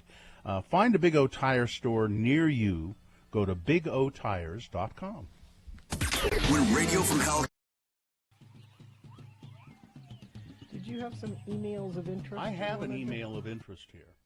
I think it's of great interest. It says it's an email of interest right in the subject line. Now, see, that's the problem that I have with it, is that the writer has determined it's of interest, and we are the ones who determine if it is of interest. I looked through. I think it is. Okay. Email of interest. And it came to us via Radio from Hell at x96.com. Anyone can send us an email of interest. There's another one here. It's not so interesting. But this one, an email of interest. It says, Dear, good morning, lords and ladies. Given these silly times, I've taken it upon myself to take Bill's advice of turning to the Great British Baking Show for solace, and I can't recommend it more. I also couldn't help but find correlations of my unknowing best friends, Radio from Hell, with the show Great British Baking Show. So there are correlations. First one, number 1, Bill. Bill equals Paul Hollywood. Not much of a surprise there, but all candidates are clearly over the moon with the guy. You see why it's an email of interest, of course. Any hint of approval, especially the Paul Hollywood handshake, is very reminiscent of Bill's Once Upon a Time. I'll give you a hearty handshake, a firm handshake. Bring candidates and viewers alike to tears. We all just want Bill to accept us, and it's a high bar. Number 2, Gina equals Prue. Now, Prue is the lovely older woman who's Paul Hollywood's co-host and baker. Judge. Okay. Yeah. Prue, obviously, she urges the candidates on, encourages them to reach their highest potential, but will still question certain missteps. She smooths out Paul's rough edges when she feels that the candidate is upset and just makes everything okay. Gina makes everything feel okay, but is not hesitant to step in when something isn't right. Just like Prue. Nice. And number 3, Carrie, equals Noel. He keeps everything moving. He cuts in at exactly the right time and keeps everyone's morale up. He's clearly an improv pro and lets no innuendo be unaddressed. Carrie is an absolute genius, it says here. I've been listening to Radio from Hell addictively since 1998, and I cannot imagine life without you guys. Aww. Love, Tawny. Nice. That's nice. Email of interest. Thank you, Tawny. All right.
little glitch in my computer. It's fine now, though.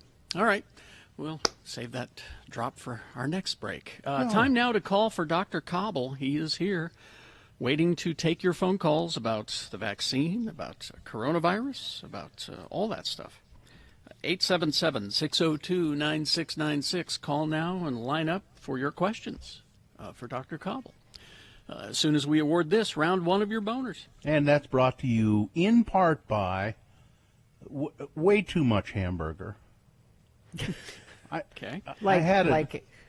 It was just a thick hamburger? I had a double cheeseburger. Oh. And it ended up being way too much hamburger. Yeah, Mohammed ordered a double burger the other day, and he ate half of it. I said, if you would just have ordered a regular burger, you would have eaten the whole thing. Half of a double is... This is where parent wisdom really comes in. No, he was really hungry. Are you sure you want to... Oh, I'm really hungry. I want a double. All right. And by... Oh, and Father's Day is right around the corner. Make your dad proud this year. Get him and yourself Manscaped Lawnmower 4.0 Growing Trimmer. Get 20% off and free shipping with the code X96 at manscaped.com. Boner candidate number one was our congressman, again, making us very proud by lying on TV, Chris Stewart, saying, I voted to remove Marjorie Taylor Greene from her committee assignments. You did not. Boner candidate number two, you need to check Utah ballots. We need to check them for bamboo fibers and stuff. This is that asshat from South Jordan, or one of the Jordans, saying we need to audit all of elections in all states, especially Salt Lake County. And Boner liberals. Yeah. And Boner candidate number three, okay, I'll knock another $100 off the price of it. So the number one and number three, the guy trying to sell the car with his dead girlfriend in the back seat.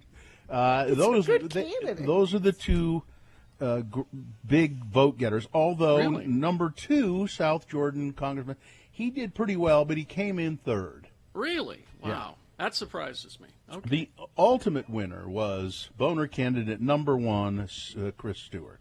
Chris Stewart, you beat out a guy that tried to sell a car with his dead girlfriend's body in the back. Don't give Chris Stewart any credit, Gina. He'll take that as a compliment. All right, there you go. That is the winner of round one's boner voting. It now qualifies to be boner of the week. We'll tell you about that later. Don't forget round two coming up at 8:20. Right now, is this sponsored, Gina? Yeah, let's pay for everything today, why don't we? Father's Day is this Sunday. Get your dad the Manscaped Lawnmower 4.0 Growing Trimmer for 20% off and free shipping with the code X96 at manscaped.com. It's time to talk with our physician, Dr. Michael Cobble. And if you have questions about the coronavirus or the vaccines, this is a guy you want to talk to. 877-602-9696 is the number to call and chat with Dr. Cobble about any of your questions. If you feel some reservations about things, he can help you perhaps get over that. Dr. Cobble, how are you today? I'm doing great, thank you. How are you guys? Not bad. I don't know if we have any phone calls. If we do right now, Not yet. Okay. So I have a question, Dr. Cobble, about this. If it makes a difference, and why are people talking about the China lab, the Chinese lab, and whether it was the virus accidentally escaped from a Chinese lab, or why? What's the deal with that? I mean, is that possible? Well, I think anything's possible. The experts believe that it is not from the lab, but they want transparency, and I think they want China to be more open about their lab and the science that they are involved in. But there was a large interview. I think I might have shared that with you. Yeah, you did. From the director of the lab in China, and she has been well respected, and she denies that any of her employees were infected or that came from the lab. And I think it's just another one of those conspiracies that JFK is still alive and Elvis is still alive and we didn't land on the moon, and people want to kind of believe stuff at times, but I don't think it came out of that lab. And I think that lab does a lot of research because there are a lot of bats in that area, and she's a specialist in it. But, I mean, anything's possible, but I think that we're, at this point, we're kind of wasting time. But I think the key is that transparency should exist, and governments and countries should share information, and I think that's what the big push on this is. But, the people who are asking this question and pushing this are trying to get Trump off the hook. But the thing is, though, even if it was, let's pretend, a direct attack and it was purposely leaked from a lab. Look what your guy did to defend our country. Nothing, all right? I guess Jon Stewart is trying to get Trump off the hook because that whole thing with Stephen Colbert. Yeah. What the hell? Jon Stewart thinks it came from the lab in China. Again, so what if it did? Well, yeah, I mean, he's a comedian and he's just entertaining people. And I think that if China really wanted to direct this to the world as a biological warfare, they would have vaccinated their population first. Exactly. So, probably. You can be as crazy Good point. as you want to be about it. But good point. They would have, All right. That's interesting. We do have Christian on the phone. Hello, Christian. What's your question, Christian? Hi, this is Kristen. Oh, Kristen. I just had a question about how safe young children are around people who are unvaccinated but have had COVID. I was told that since they have antibodies that they're safe to be around. yeah, that's a great question. It looks like the people that have caught COVID in the past should continue to have antibodies and are low risk for catching it again, although it's still possible. And they wouldn't be spreading it because it's unusual for them to catch it again. So I think the people that have had prior COVID infection or have been vaccinated are very low risk for your children to be around. But, yeah, I think as long as everyone's getting vaccinated, that's the best for everyone. Kristen, could I ask you a question about this? Is this about your own family and perhaps your children, your children and your parents? I really like to. Well, my In-laws. the grandparents. Yeah. Me and my husband would really like to go on an adult trip, but the kids would have to sleep over at Grandma's house, where one is vaccinated, but the other is not. Grandma is vaccinated. Grandpa, I know. You see, tell me if I'm right. Grandma's vaccinated. Grandpa says, "No, I ain't gonna do it." No. Yeah, exactly. Tucker Carlson says I shouldn't get it, even though he's got it. God. Wait a minute. Yep. Well, But it sounds like Dr. to Cobble get said after you're him, okay there. Okay. Well, that gives 95 me to peace of mind. 98% Thank you. of the infections in the U.S. and the hospitalizations in the U.S. right now are unvaccinated people. Yep. And again, I think if someone thought they caught COVID, I think it's reasonable to get SARS-CoV-2 IgG antibody blood testing and just make sure you have the antibodies so you're not at risk for catching it or giving it to someone else and put them in the hospital. That's good, Chris. If you're still listening, so say to Grandpa, "Okay, we're going to leave the kids with you if you get an antibody test." All right. There you go. Thank you. Right. All right, Okay. thanks very Perfect. much. Thank you. Don't forget, 877-602-9696. Lee is on hold. Hang on there. We'll get to your question after these. And 877-602-9696 for more questions for Dr. Cobble. Go right ahead. Traffic, Gina, please.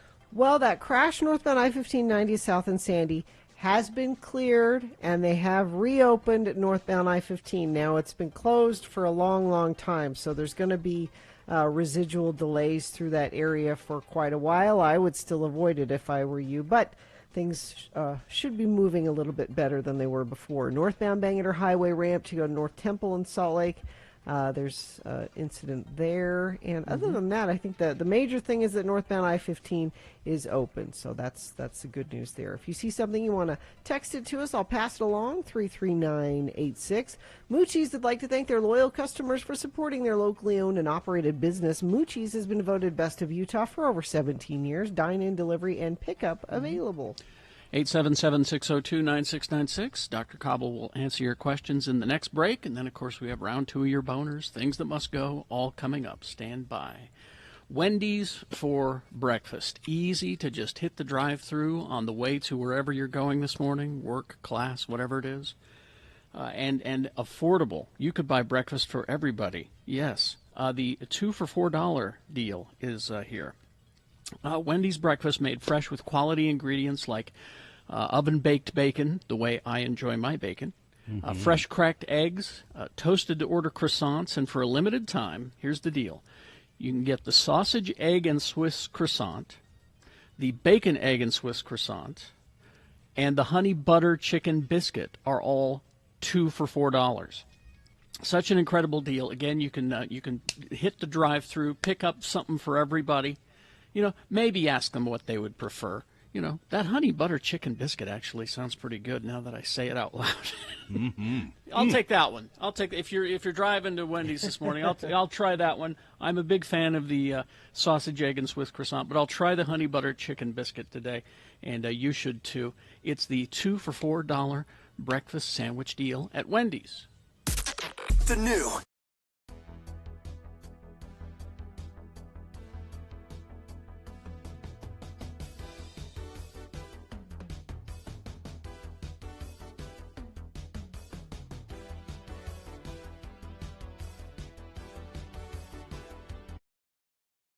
Sensuous.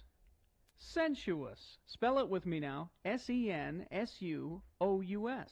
And now we'll use it in some dialogue between our two Utah friends, LeVar and LeGrand. Elder LeGrand R. Dunn is on the roof of his lovely West Valley bungalow installing some new shingles. His friend LeVar is down below on the porch having a nice cold glass of root beer. Again, the word is sensuous.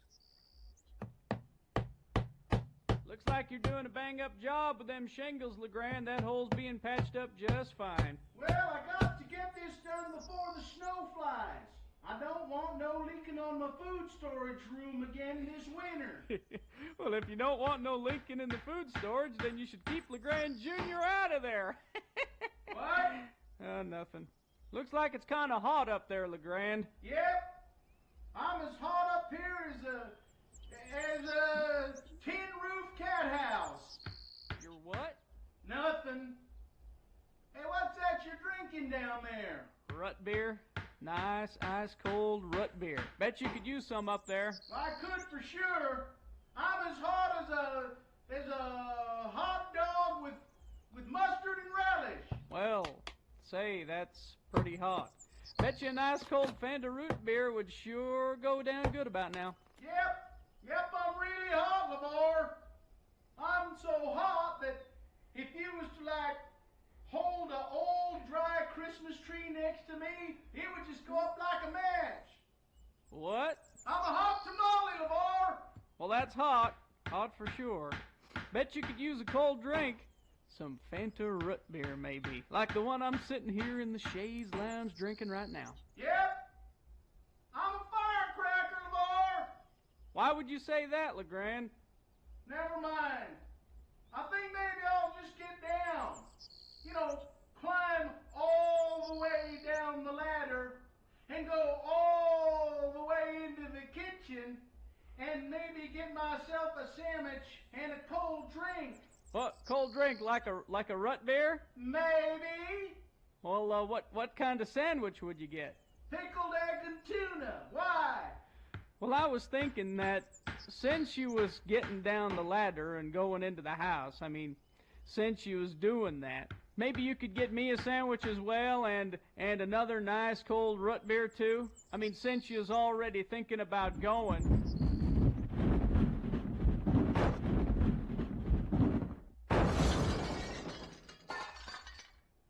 Look out below! LeGrand, I was nearly...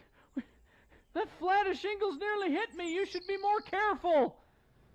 That was an accident, wasn't it, LeGrand?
All right, we're back with Dr. Michael Cobble.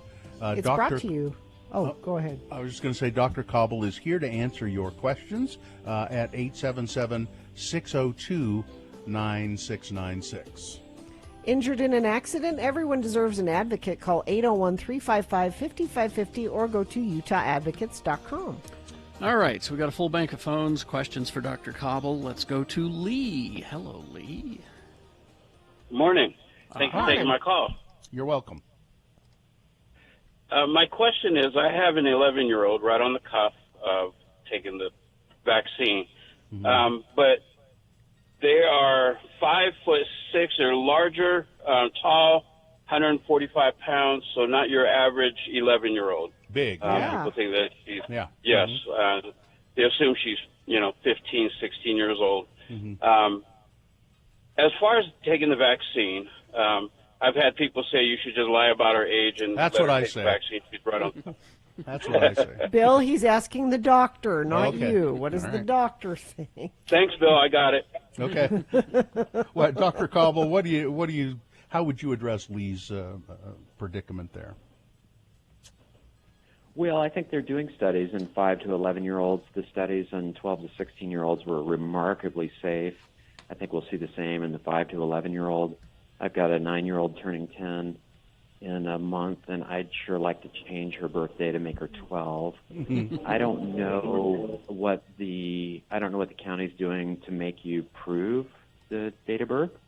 I don't think they're requiring you to bring a birth certificate. Nope. So I think you have to intellectually, philosophically make the decision that you think's that fits into your fear and concern. That's a good way of saying virus. lie about it and just go get the Bill?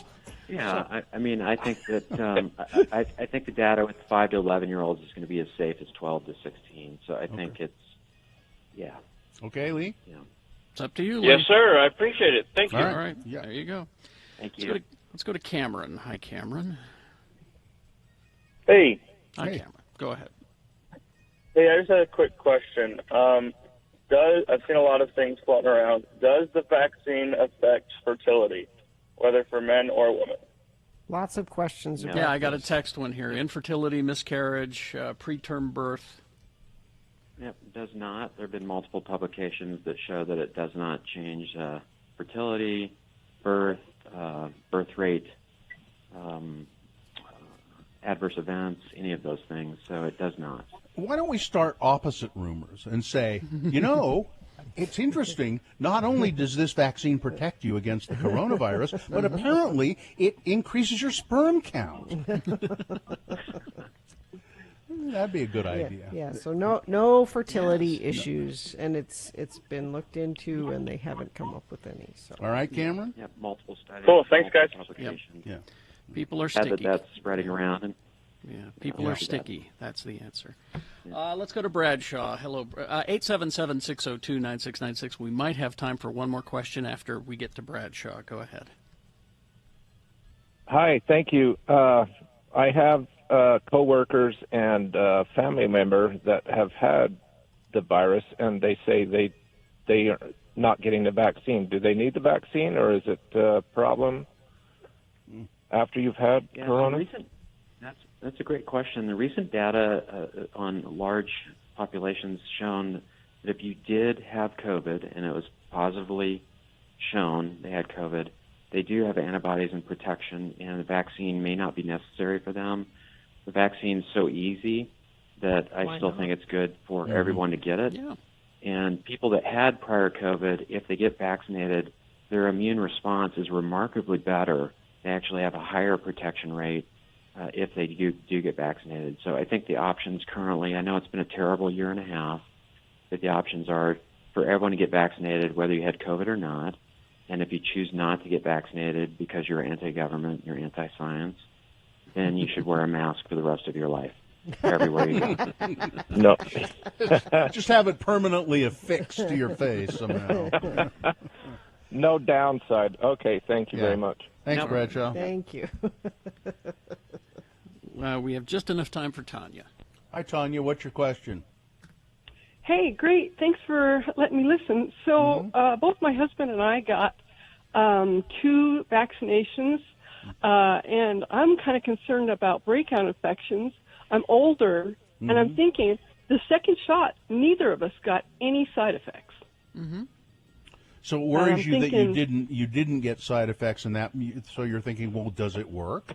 Is that what you're saying essentially? Yeah, because I'm hearing about breakout infections. I had the same weird feeling that I didn't have any side effects at all, so I thought, well, maybe my body didn't recognize this as a vaccine, and I something's wrong with me. How do you answer that, Dr. Cobble? Yeah, about 20% of people will not have any side effect at all. The other 80% might have just mild things, mild to moderate. We have tested older people that did not have any adverse events from the vaccine, so they didn't get any cold or flu-like symptoms, and they've all tested positive for an antibody response. So again, you could do the blood test and make sure you have immune antibodies, but I would say with 99% certainty that you do, and that you should feel comfortable and safe, and having the knowledge that the vaccine will protect you 99% from catching COVID or be hospitalized or have a serious event. All right. Thank you. All right. And Tanya, as I've said, maybe I did have side effects, but I feel so crappy all the time anyway, I might not have noticed. It's hard to separate it Allergies out. and all, right? Yeah. All right. Thank you. Thanks. Thank you. All right, Dr. Cobble, thank you very much. Yeah, thank you. All right. Take All care. right, sweet. See you soon. Thanks. Bye. Okay, bye-bye. Traffic, Gina, please. Well, the good news is northbound I-15 is now open 90th South and Sandy. All lanes are available, but this has been such a horrible accident this morning that residual delays remain into Draper. You're going to need to add about 20 minutes of stop-and-go traffic if you're still trying to go that way. I would avoid it if I were you. Delays on eastbound 5600 South and Roy between 31st and 27th West. Traffic lights not working in that area. That seems to be the problem there. And a crash northbound I-15 at 33rd South in South Salt Lake. As if we needed any more issues on northbound I-15 this morning. Let's see, that is off to the left shoulder. And what are you seeing? You can text it to us if you want to share your observations out on the road, only if it's safe for you to do that, though. 33986. Are you searching for Pokemon? Locally owned Haster Games has the best selection of Pokemon, Dungeons & Dragons, Magic, and more. Shop online at HasterGames.com or visit the store. 6831 South State. Curbside service is available.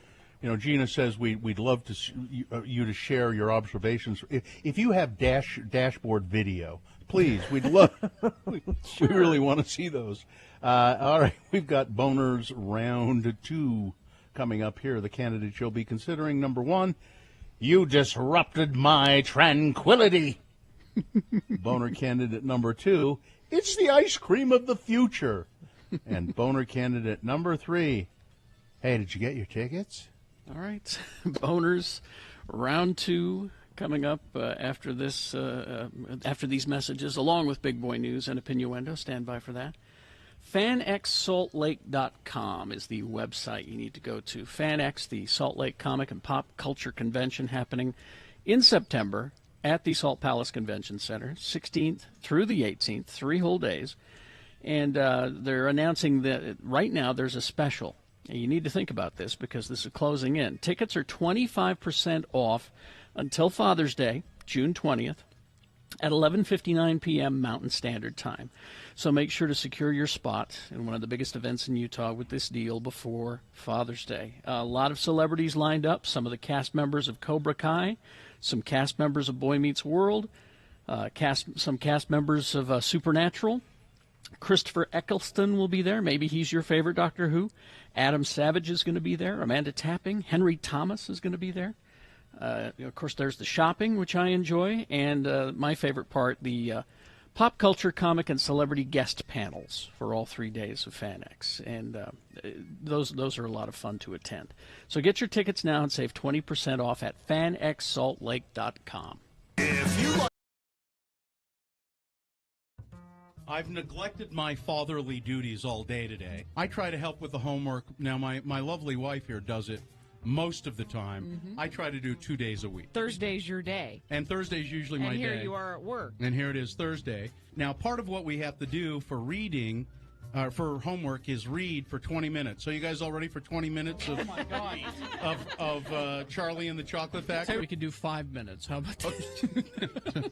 He's on chapter 4. He's on chapter 4? But he was concerned that maybe we should start at chapter 1 so that everybody Well, would... I'd be lost if you started in the middle. Oh, come on. We all know. Augustus Gloop, man.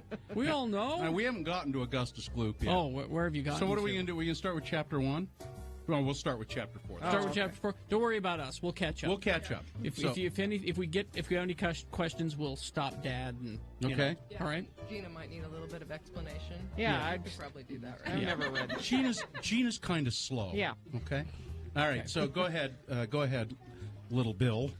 It's so hard to call him that because that's Why? really- That's his name. Yeah. Go ahead. Start. You can start right now. Go ahead. The next evening, Grandpa Joe went on with his story. You see, Charlie, he said, not so very long ago, there used to be thousands of people working in Mr. Willy Wonka's factory. Mhm. And one day, all of a sudden, Mr. Wonka had to ask every single one of them to leave, to go home and to never come back. Wow. But why? Asked Charlie. Because of spies. Because of outsourcing. Spies. Oh. Spies. Spies? Yes, all the other chocolate makers, you see, had been grown jealous of the wonderful candies that Mr. Wonka was making. Mhm. They started sending spies in to steal the secret recipes. Bastards. Dad, You editorialize? Swearing! Oh, God. No swearing, Dad. I'm sorry. I apologize. People want to hear you read, I think. What? They want to hear you read. Yeah, I was going to say, Bill, when Festus and I read, he reads a little, and then I read a little. yeah. And... All right. You want me to read a little bit of this? Go ahead, read a little bit, sure. Then something astonishing happened. One day, early in the morning, thin columns of white smoke were seen to be coming out of the tops of the tall chimneys of the factory. People in the town stopped and stared. "What's going on?" they cried. "Someone's lit the furnaces. Mr. Wonka must be opening up again." They ran to the gates, expecting to see them open wide. It was a request, sweetheart. I'm sorry. People wanted to hear Bill read. I don't know. Oh, it's homework. Oh, it's all homework. right. We well, better okay. get back yeah, to we that. better Okay, get to it. all right. Get back to reading. All right. Get back to the sweatshop. Get sewing those shoes. We'll get back to reading. What? Carrie needs some new Nikes. You kids get to work.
Okay, it's 8:22 right now. Time for round 2 of your boners. Here we go. 3 news stories. These are examples of bad, stupid, or funny human behavior, and you will decide with your vote of these 3 candidates which one is the worst, which one deserves to go forward to boner fight and possibly become boner of the day. Because if it wins here, it's not boner of the day yet. No. It'll have to defeat, if it wins this round, it'll go forward to boner fight, and then it'll have to defeat the winner of round 1's voting, which we did an hour ago. Good candidate there. So that's why in round 2 you should choose strategically, so we have a really good boner fight at 9:20 this morning. All right? So let's get your champion here for round 2. Send forward 2 candidates now, a third after the news. Once you've heard all 3, you will vote, and one of you lucky random boner voters will receive tickets to see Patton Oswalt, one of our favorite comedians. He's coming to town to Kingsbury Hall on January 7th. So you have time to plan and look forward to it. Listen to Radio from Hell all week for your chance to win tickets from X96. Boner candidate number 1. You disrupted my tranquility. Jeez. As Darren Mano was knocking on doors this past weekend, campaigning to become the first Asian American elected to the city council by Salt Lake City voters, he apparently set off an official with the Utah Attorney General's office. Stephen A. Worthrich, an assistant attorney general for the state of Utah, sent Mano an email Saturday complaining about someone ringing his doorbell and, quote, waking the dogs and waking us and the neighbors with an uproar. I will do everything in my power to see that you never get elected to any higher office other than dog catcher, Worthrich wrote to Mano, who was appointed to Erin Mendenhall's vacant District 5 council seat after she became the mayor. So he was appointed, now he's running to be elected. District 5 includes central neighborhoods in the capital, including the ballpark area in Liberty Park.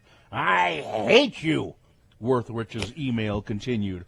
I hate your family. I hate your solicitors. I hate your contributors. I hate your sponsors. Kindly die and go to hell. Kindly die and go to... He knocked on the door in the middle of the day, canvassing for, the constituency he would like to continue to represent. He used I any hope you number. die and go to hell. He used any number of obscenities as well.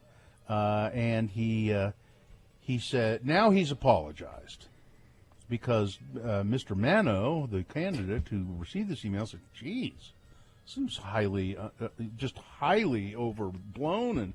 And last Saturday I was awakened from a nap, and I reacted with undue anger based solely on the interruption to my tranquility. Since then, I've regretted the ferocity and language of that email. No, you haven't. You've regretted that people know that about you got it caught. now. My words were uncivil and unprofessional. Face, from me personally, I apologize to, what the hell's it? Mano, that's his name. Yeah, Mano. Mano shared Worthrich's email on his campaign Facebook page on Monday, saying, as an Asian American and a member of the LGBTQ community, I have to stand up against hate speech and call it out when I see it. Yeah. There is no room for hate in our city. He wasn't just saying, oh, you woke me up from a nap and I was mad. He said he wished you... Yeah, I hate your family. Yeah. I hate your constituents. Yep. I mean, it was very elaborate, this wish you were dead. Yeah. You got woken up from a nap and you wish they're dead now. He said something about his mother, too. I don't have it right in front of me, but... it was a Saturday afternoon and the guy was taking a nap. Okay. Crap. I wish I had... And as a texter points out, this guy is an attorney in the Child Protection Division of the Attorney General's office. Is this how he treats the children he represents? Well, don't wake him up from a nap, kids. No. Boner candidate number 1, you disrupted my tranquility. Here's boner candidate number 2. It's the ice cream of the future. Just call him the Dippin' Dots Bandit. According to the Tyler, Texas Police Department, this polo shirt wearing man, pictured in video that they had of the incident, dropped through the ceiling above the Dippin' Dots ice cream inside a mall, I guess, when the store was closed, grabbed a bag of Dippin' Dots, and went back up through the ceiling.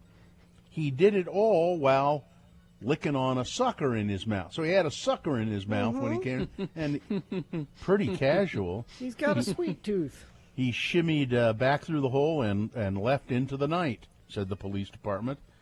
His illegal quest for Dippin' Dots was captured on the security camera.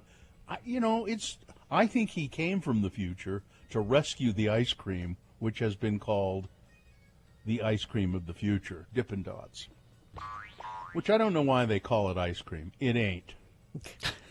It ain't ice cream. It is in the future. That's what ice cream is in the future. You just don't understand. See, you don't know. Coming up in a moment, boner candidate number 3. Did you get your tickets? Boner candidate number 3 for round 2 coming up after this. Big Boy News and Opinioendo, brought to you by.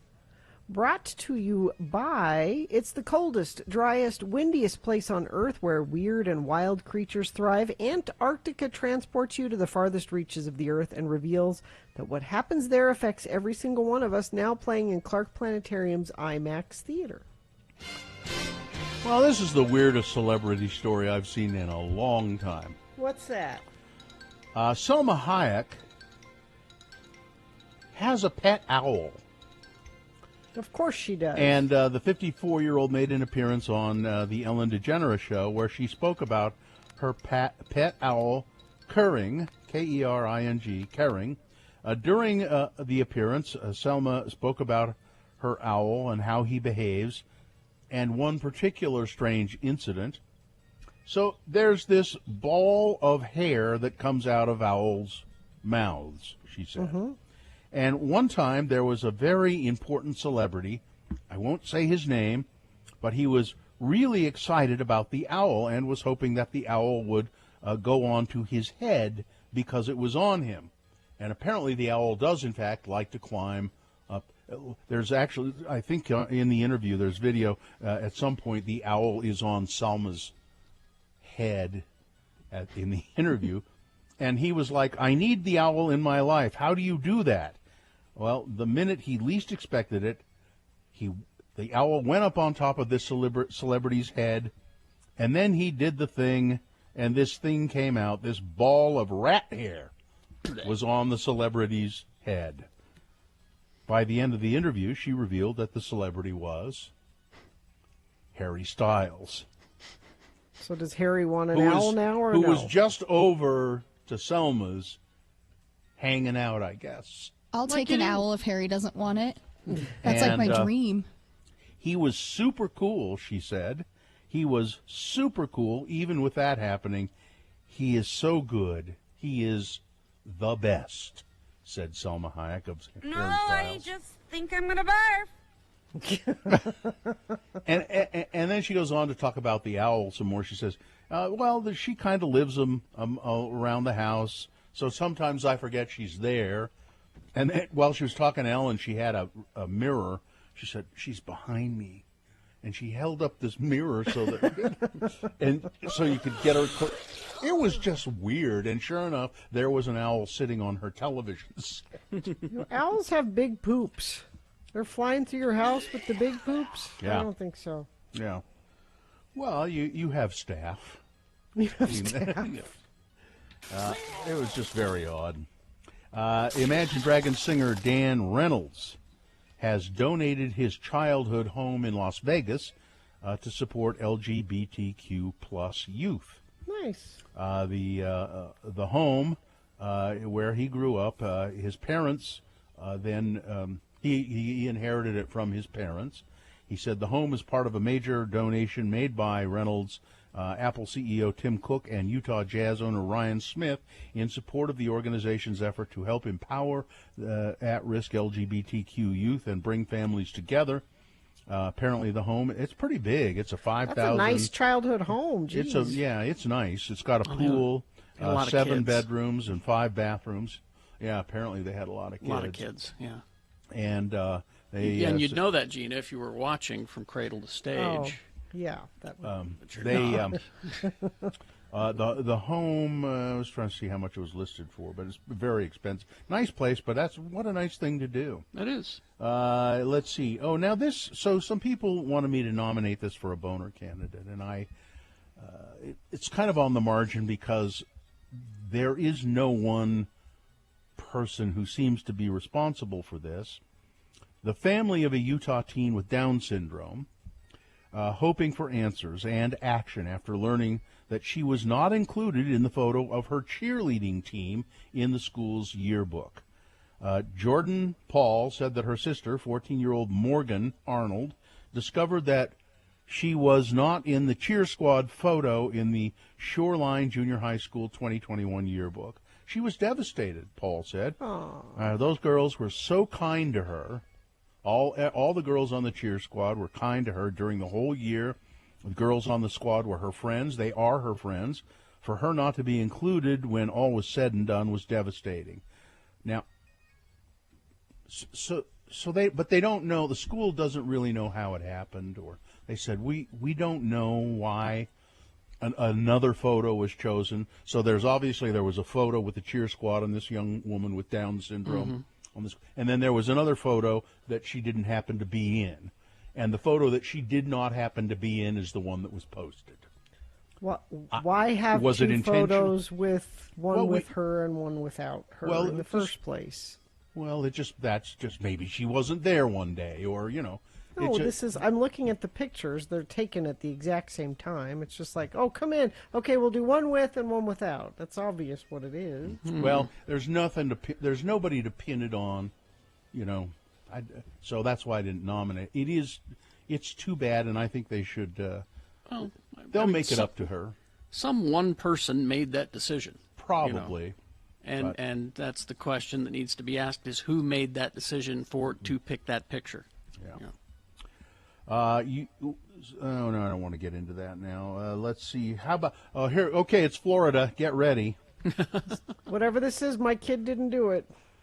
Well, this is no, your kid. This is God doing this. Oh, okay. Really? Well, lightning strike hit a car traveling on a Florida highway, and the lightning strike caused damage to the vehicle and really just tore a divot in the road. Wow. I think God is he's getting ready, and he was sort of trying to perfect his aim on Florida with the lightning bolts. The Florida Highway Patrol said the lightning struck a Nissan Rogue traveling westbound in Broward County. It damaged the car. The driver was not hurt, and there's this big crack in the highway where the lightning bolt struck.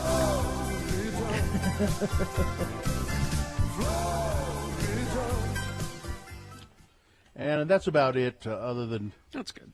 Donald Trump's having a hard time finding anybody to publish his biography. Really? Yeah. Which is kind of surprising because it would sell a bunch. They'd make a ton of money, but do you want to be associated with it? Do you want to be the publishing company that does it? The reason is that he has screwed over about every major publisher in New York in the past. Right. Burned bridges? We have dealt with him before. We don't want to do it again. All right. Sports, weather, traffic. Okay, we're all tied up. Why people are acting like, oh no, can the Jazz, I believe in you, you can do that. But they're tied up. They're not down. They're not out. If they are tied up, they're not going to be able to play basketball very well. Somebody else buy them. But this is how bad it is, though. I don't follow sports Twitter at all. Yeah. I follow other people on Twitter, and there's so many people have said it's over. No, it's over. And I'm like, really? Even I can do math. It's not over. Yeah, we still have home court advantage, and it's not over. So shut up. We might have Mike Conley back tonight, maybe. Bill, you'll know for sure because you'll be there. Yeah. The bandwagon picking Bill up tonight to take him to the Vivint Arena. The game at 8 o'clock tonight. Weather, we've been talking about a lot. We we tied records yesterday. 107 out at the airport. Ties a record that was set in July. So this is the earliest we've ever had 107 temperature. So that's fun.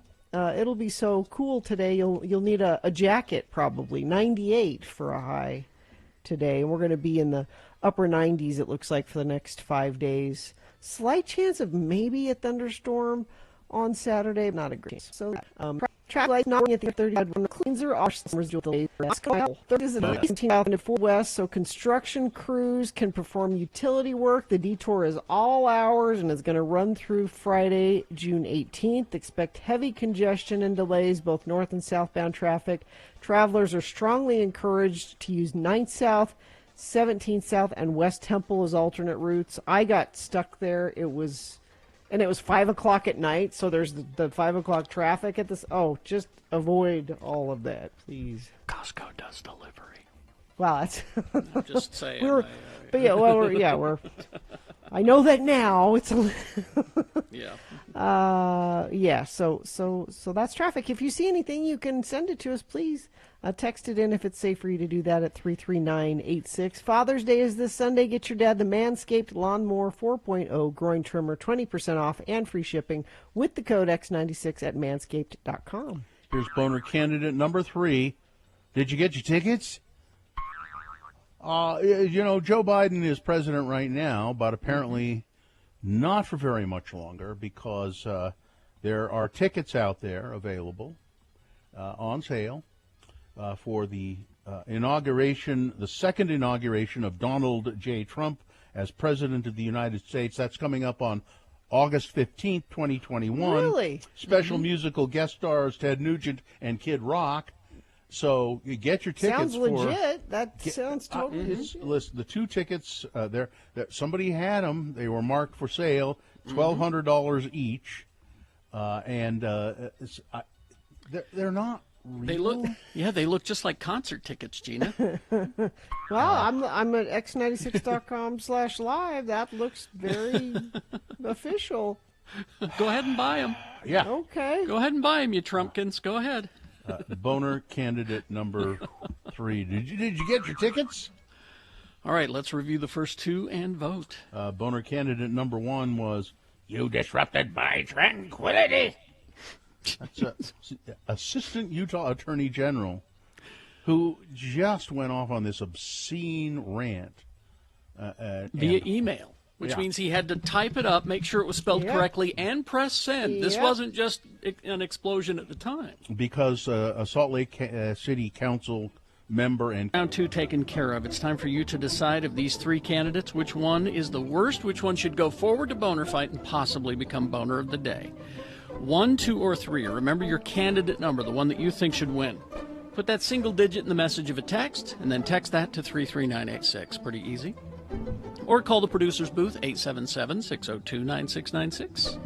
Use your voice to vote. Or go online, x96.com, looking for the box that says Boner Voting June 16, 2021, and vote there. If you don't see that box, refresh your browser. It'll appear. All right? You have until the end of these messages to do it. Let's go. This is round 2. Oh, and we have to tell you about Salt Lake Film Society. SLFS.org is where you go to get your tickets for the drive-in movies. Yeah, Salt Lake Film Society, and this is really great, the Backlot Motor Cinema.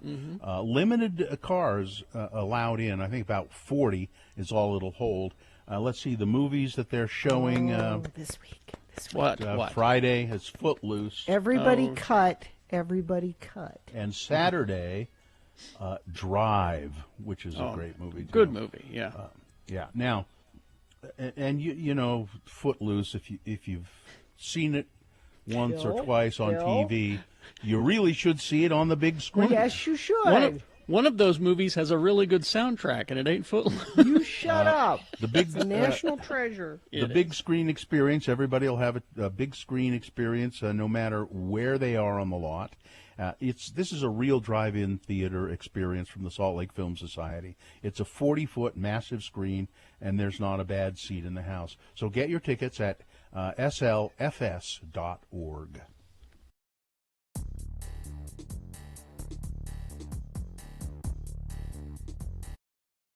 How do you feel about hot water bottles? No, I don't have a lot of experience with those. Although it seems to my grandmother always had one hanging on the back of the bathroom door with a hose on it. That wasn't a hot Oh, it wasn't? It wasn't? Well, what was it? Oh. It was Really? red rubber Yeah, that wasn't a hot with a water. hose Really? on it? No. Wait a minute, she just left that out? What was that for? You really don't know? I just want you to tell me. I might know, but It's something that's not recommended anymore that women do. Oh. Don't- Well, I think that's what that no, was. I think that it was not all- a hot water I bottle. think it was also used for enemas. They used them for enemas, I think, as well. Sure. But it was the same thing, right? It was the hot water. You could take the hose off. I don't think you should it was use the it for same- all of those things. Well, I think it was the same deal. You could take the hose off, and there was a stopper. I think. This really disturbs me because I thought it was just a hot water bottle. It was like at my aunt's house. Nope. And I saw that. She just left that Yeah. out? Yeah, they always used to be hanging on the back, right? I mean, she knew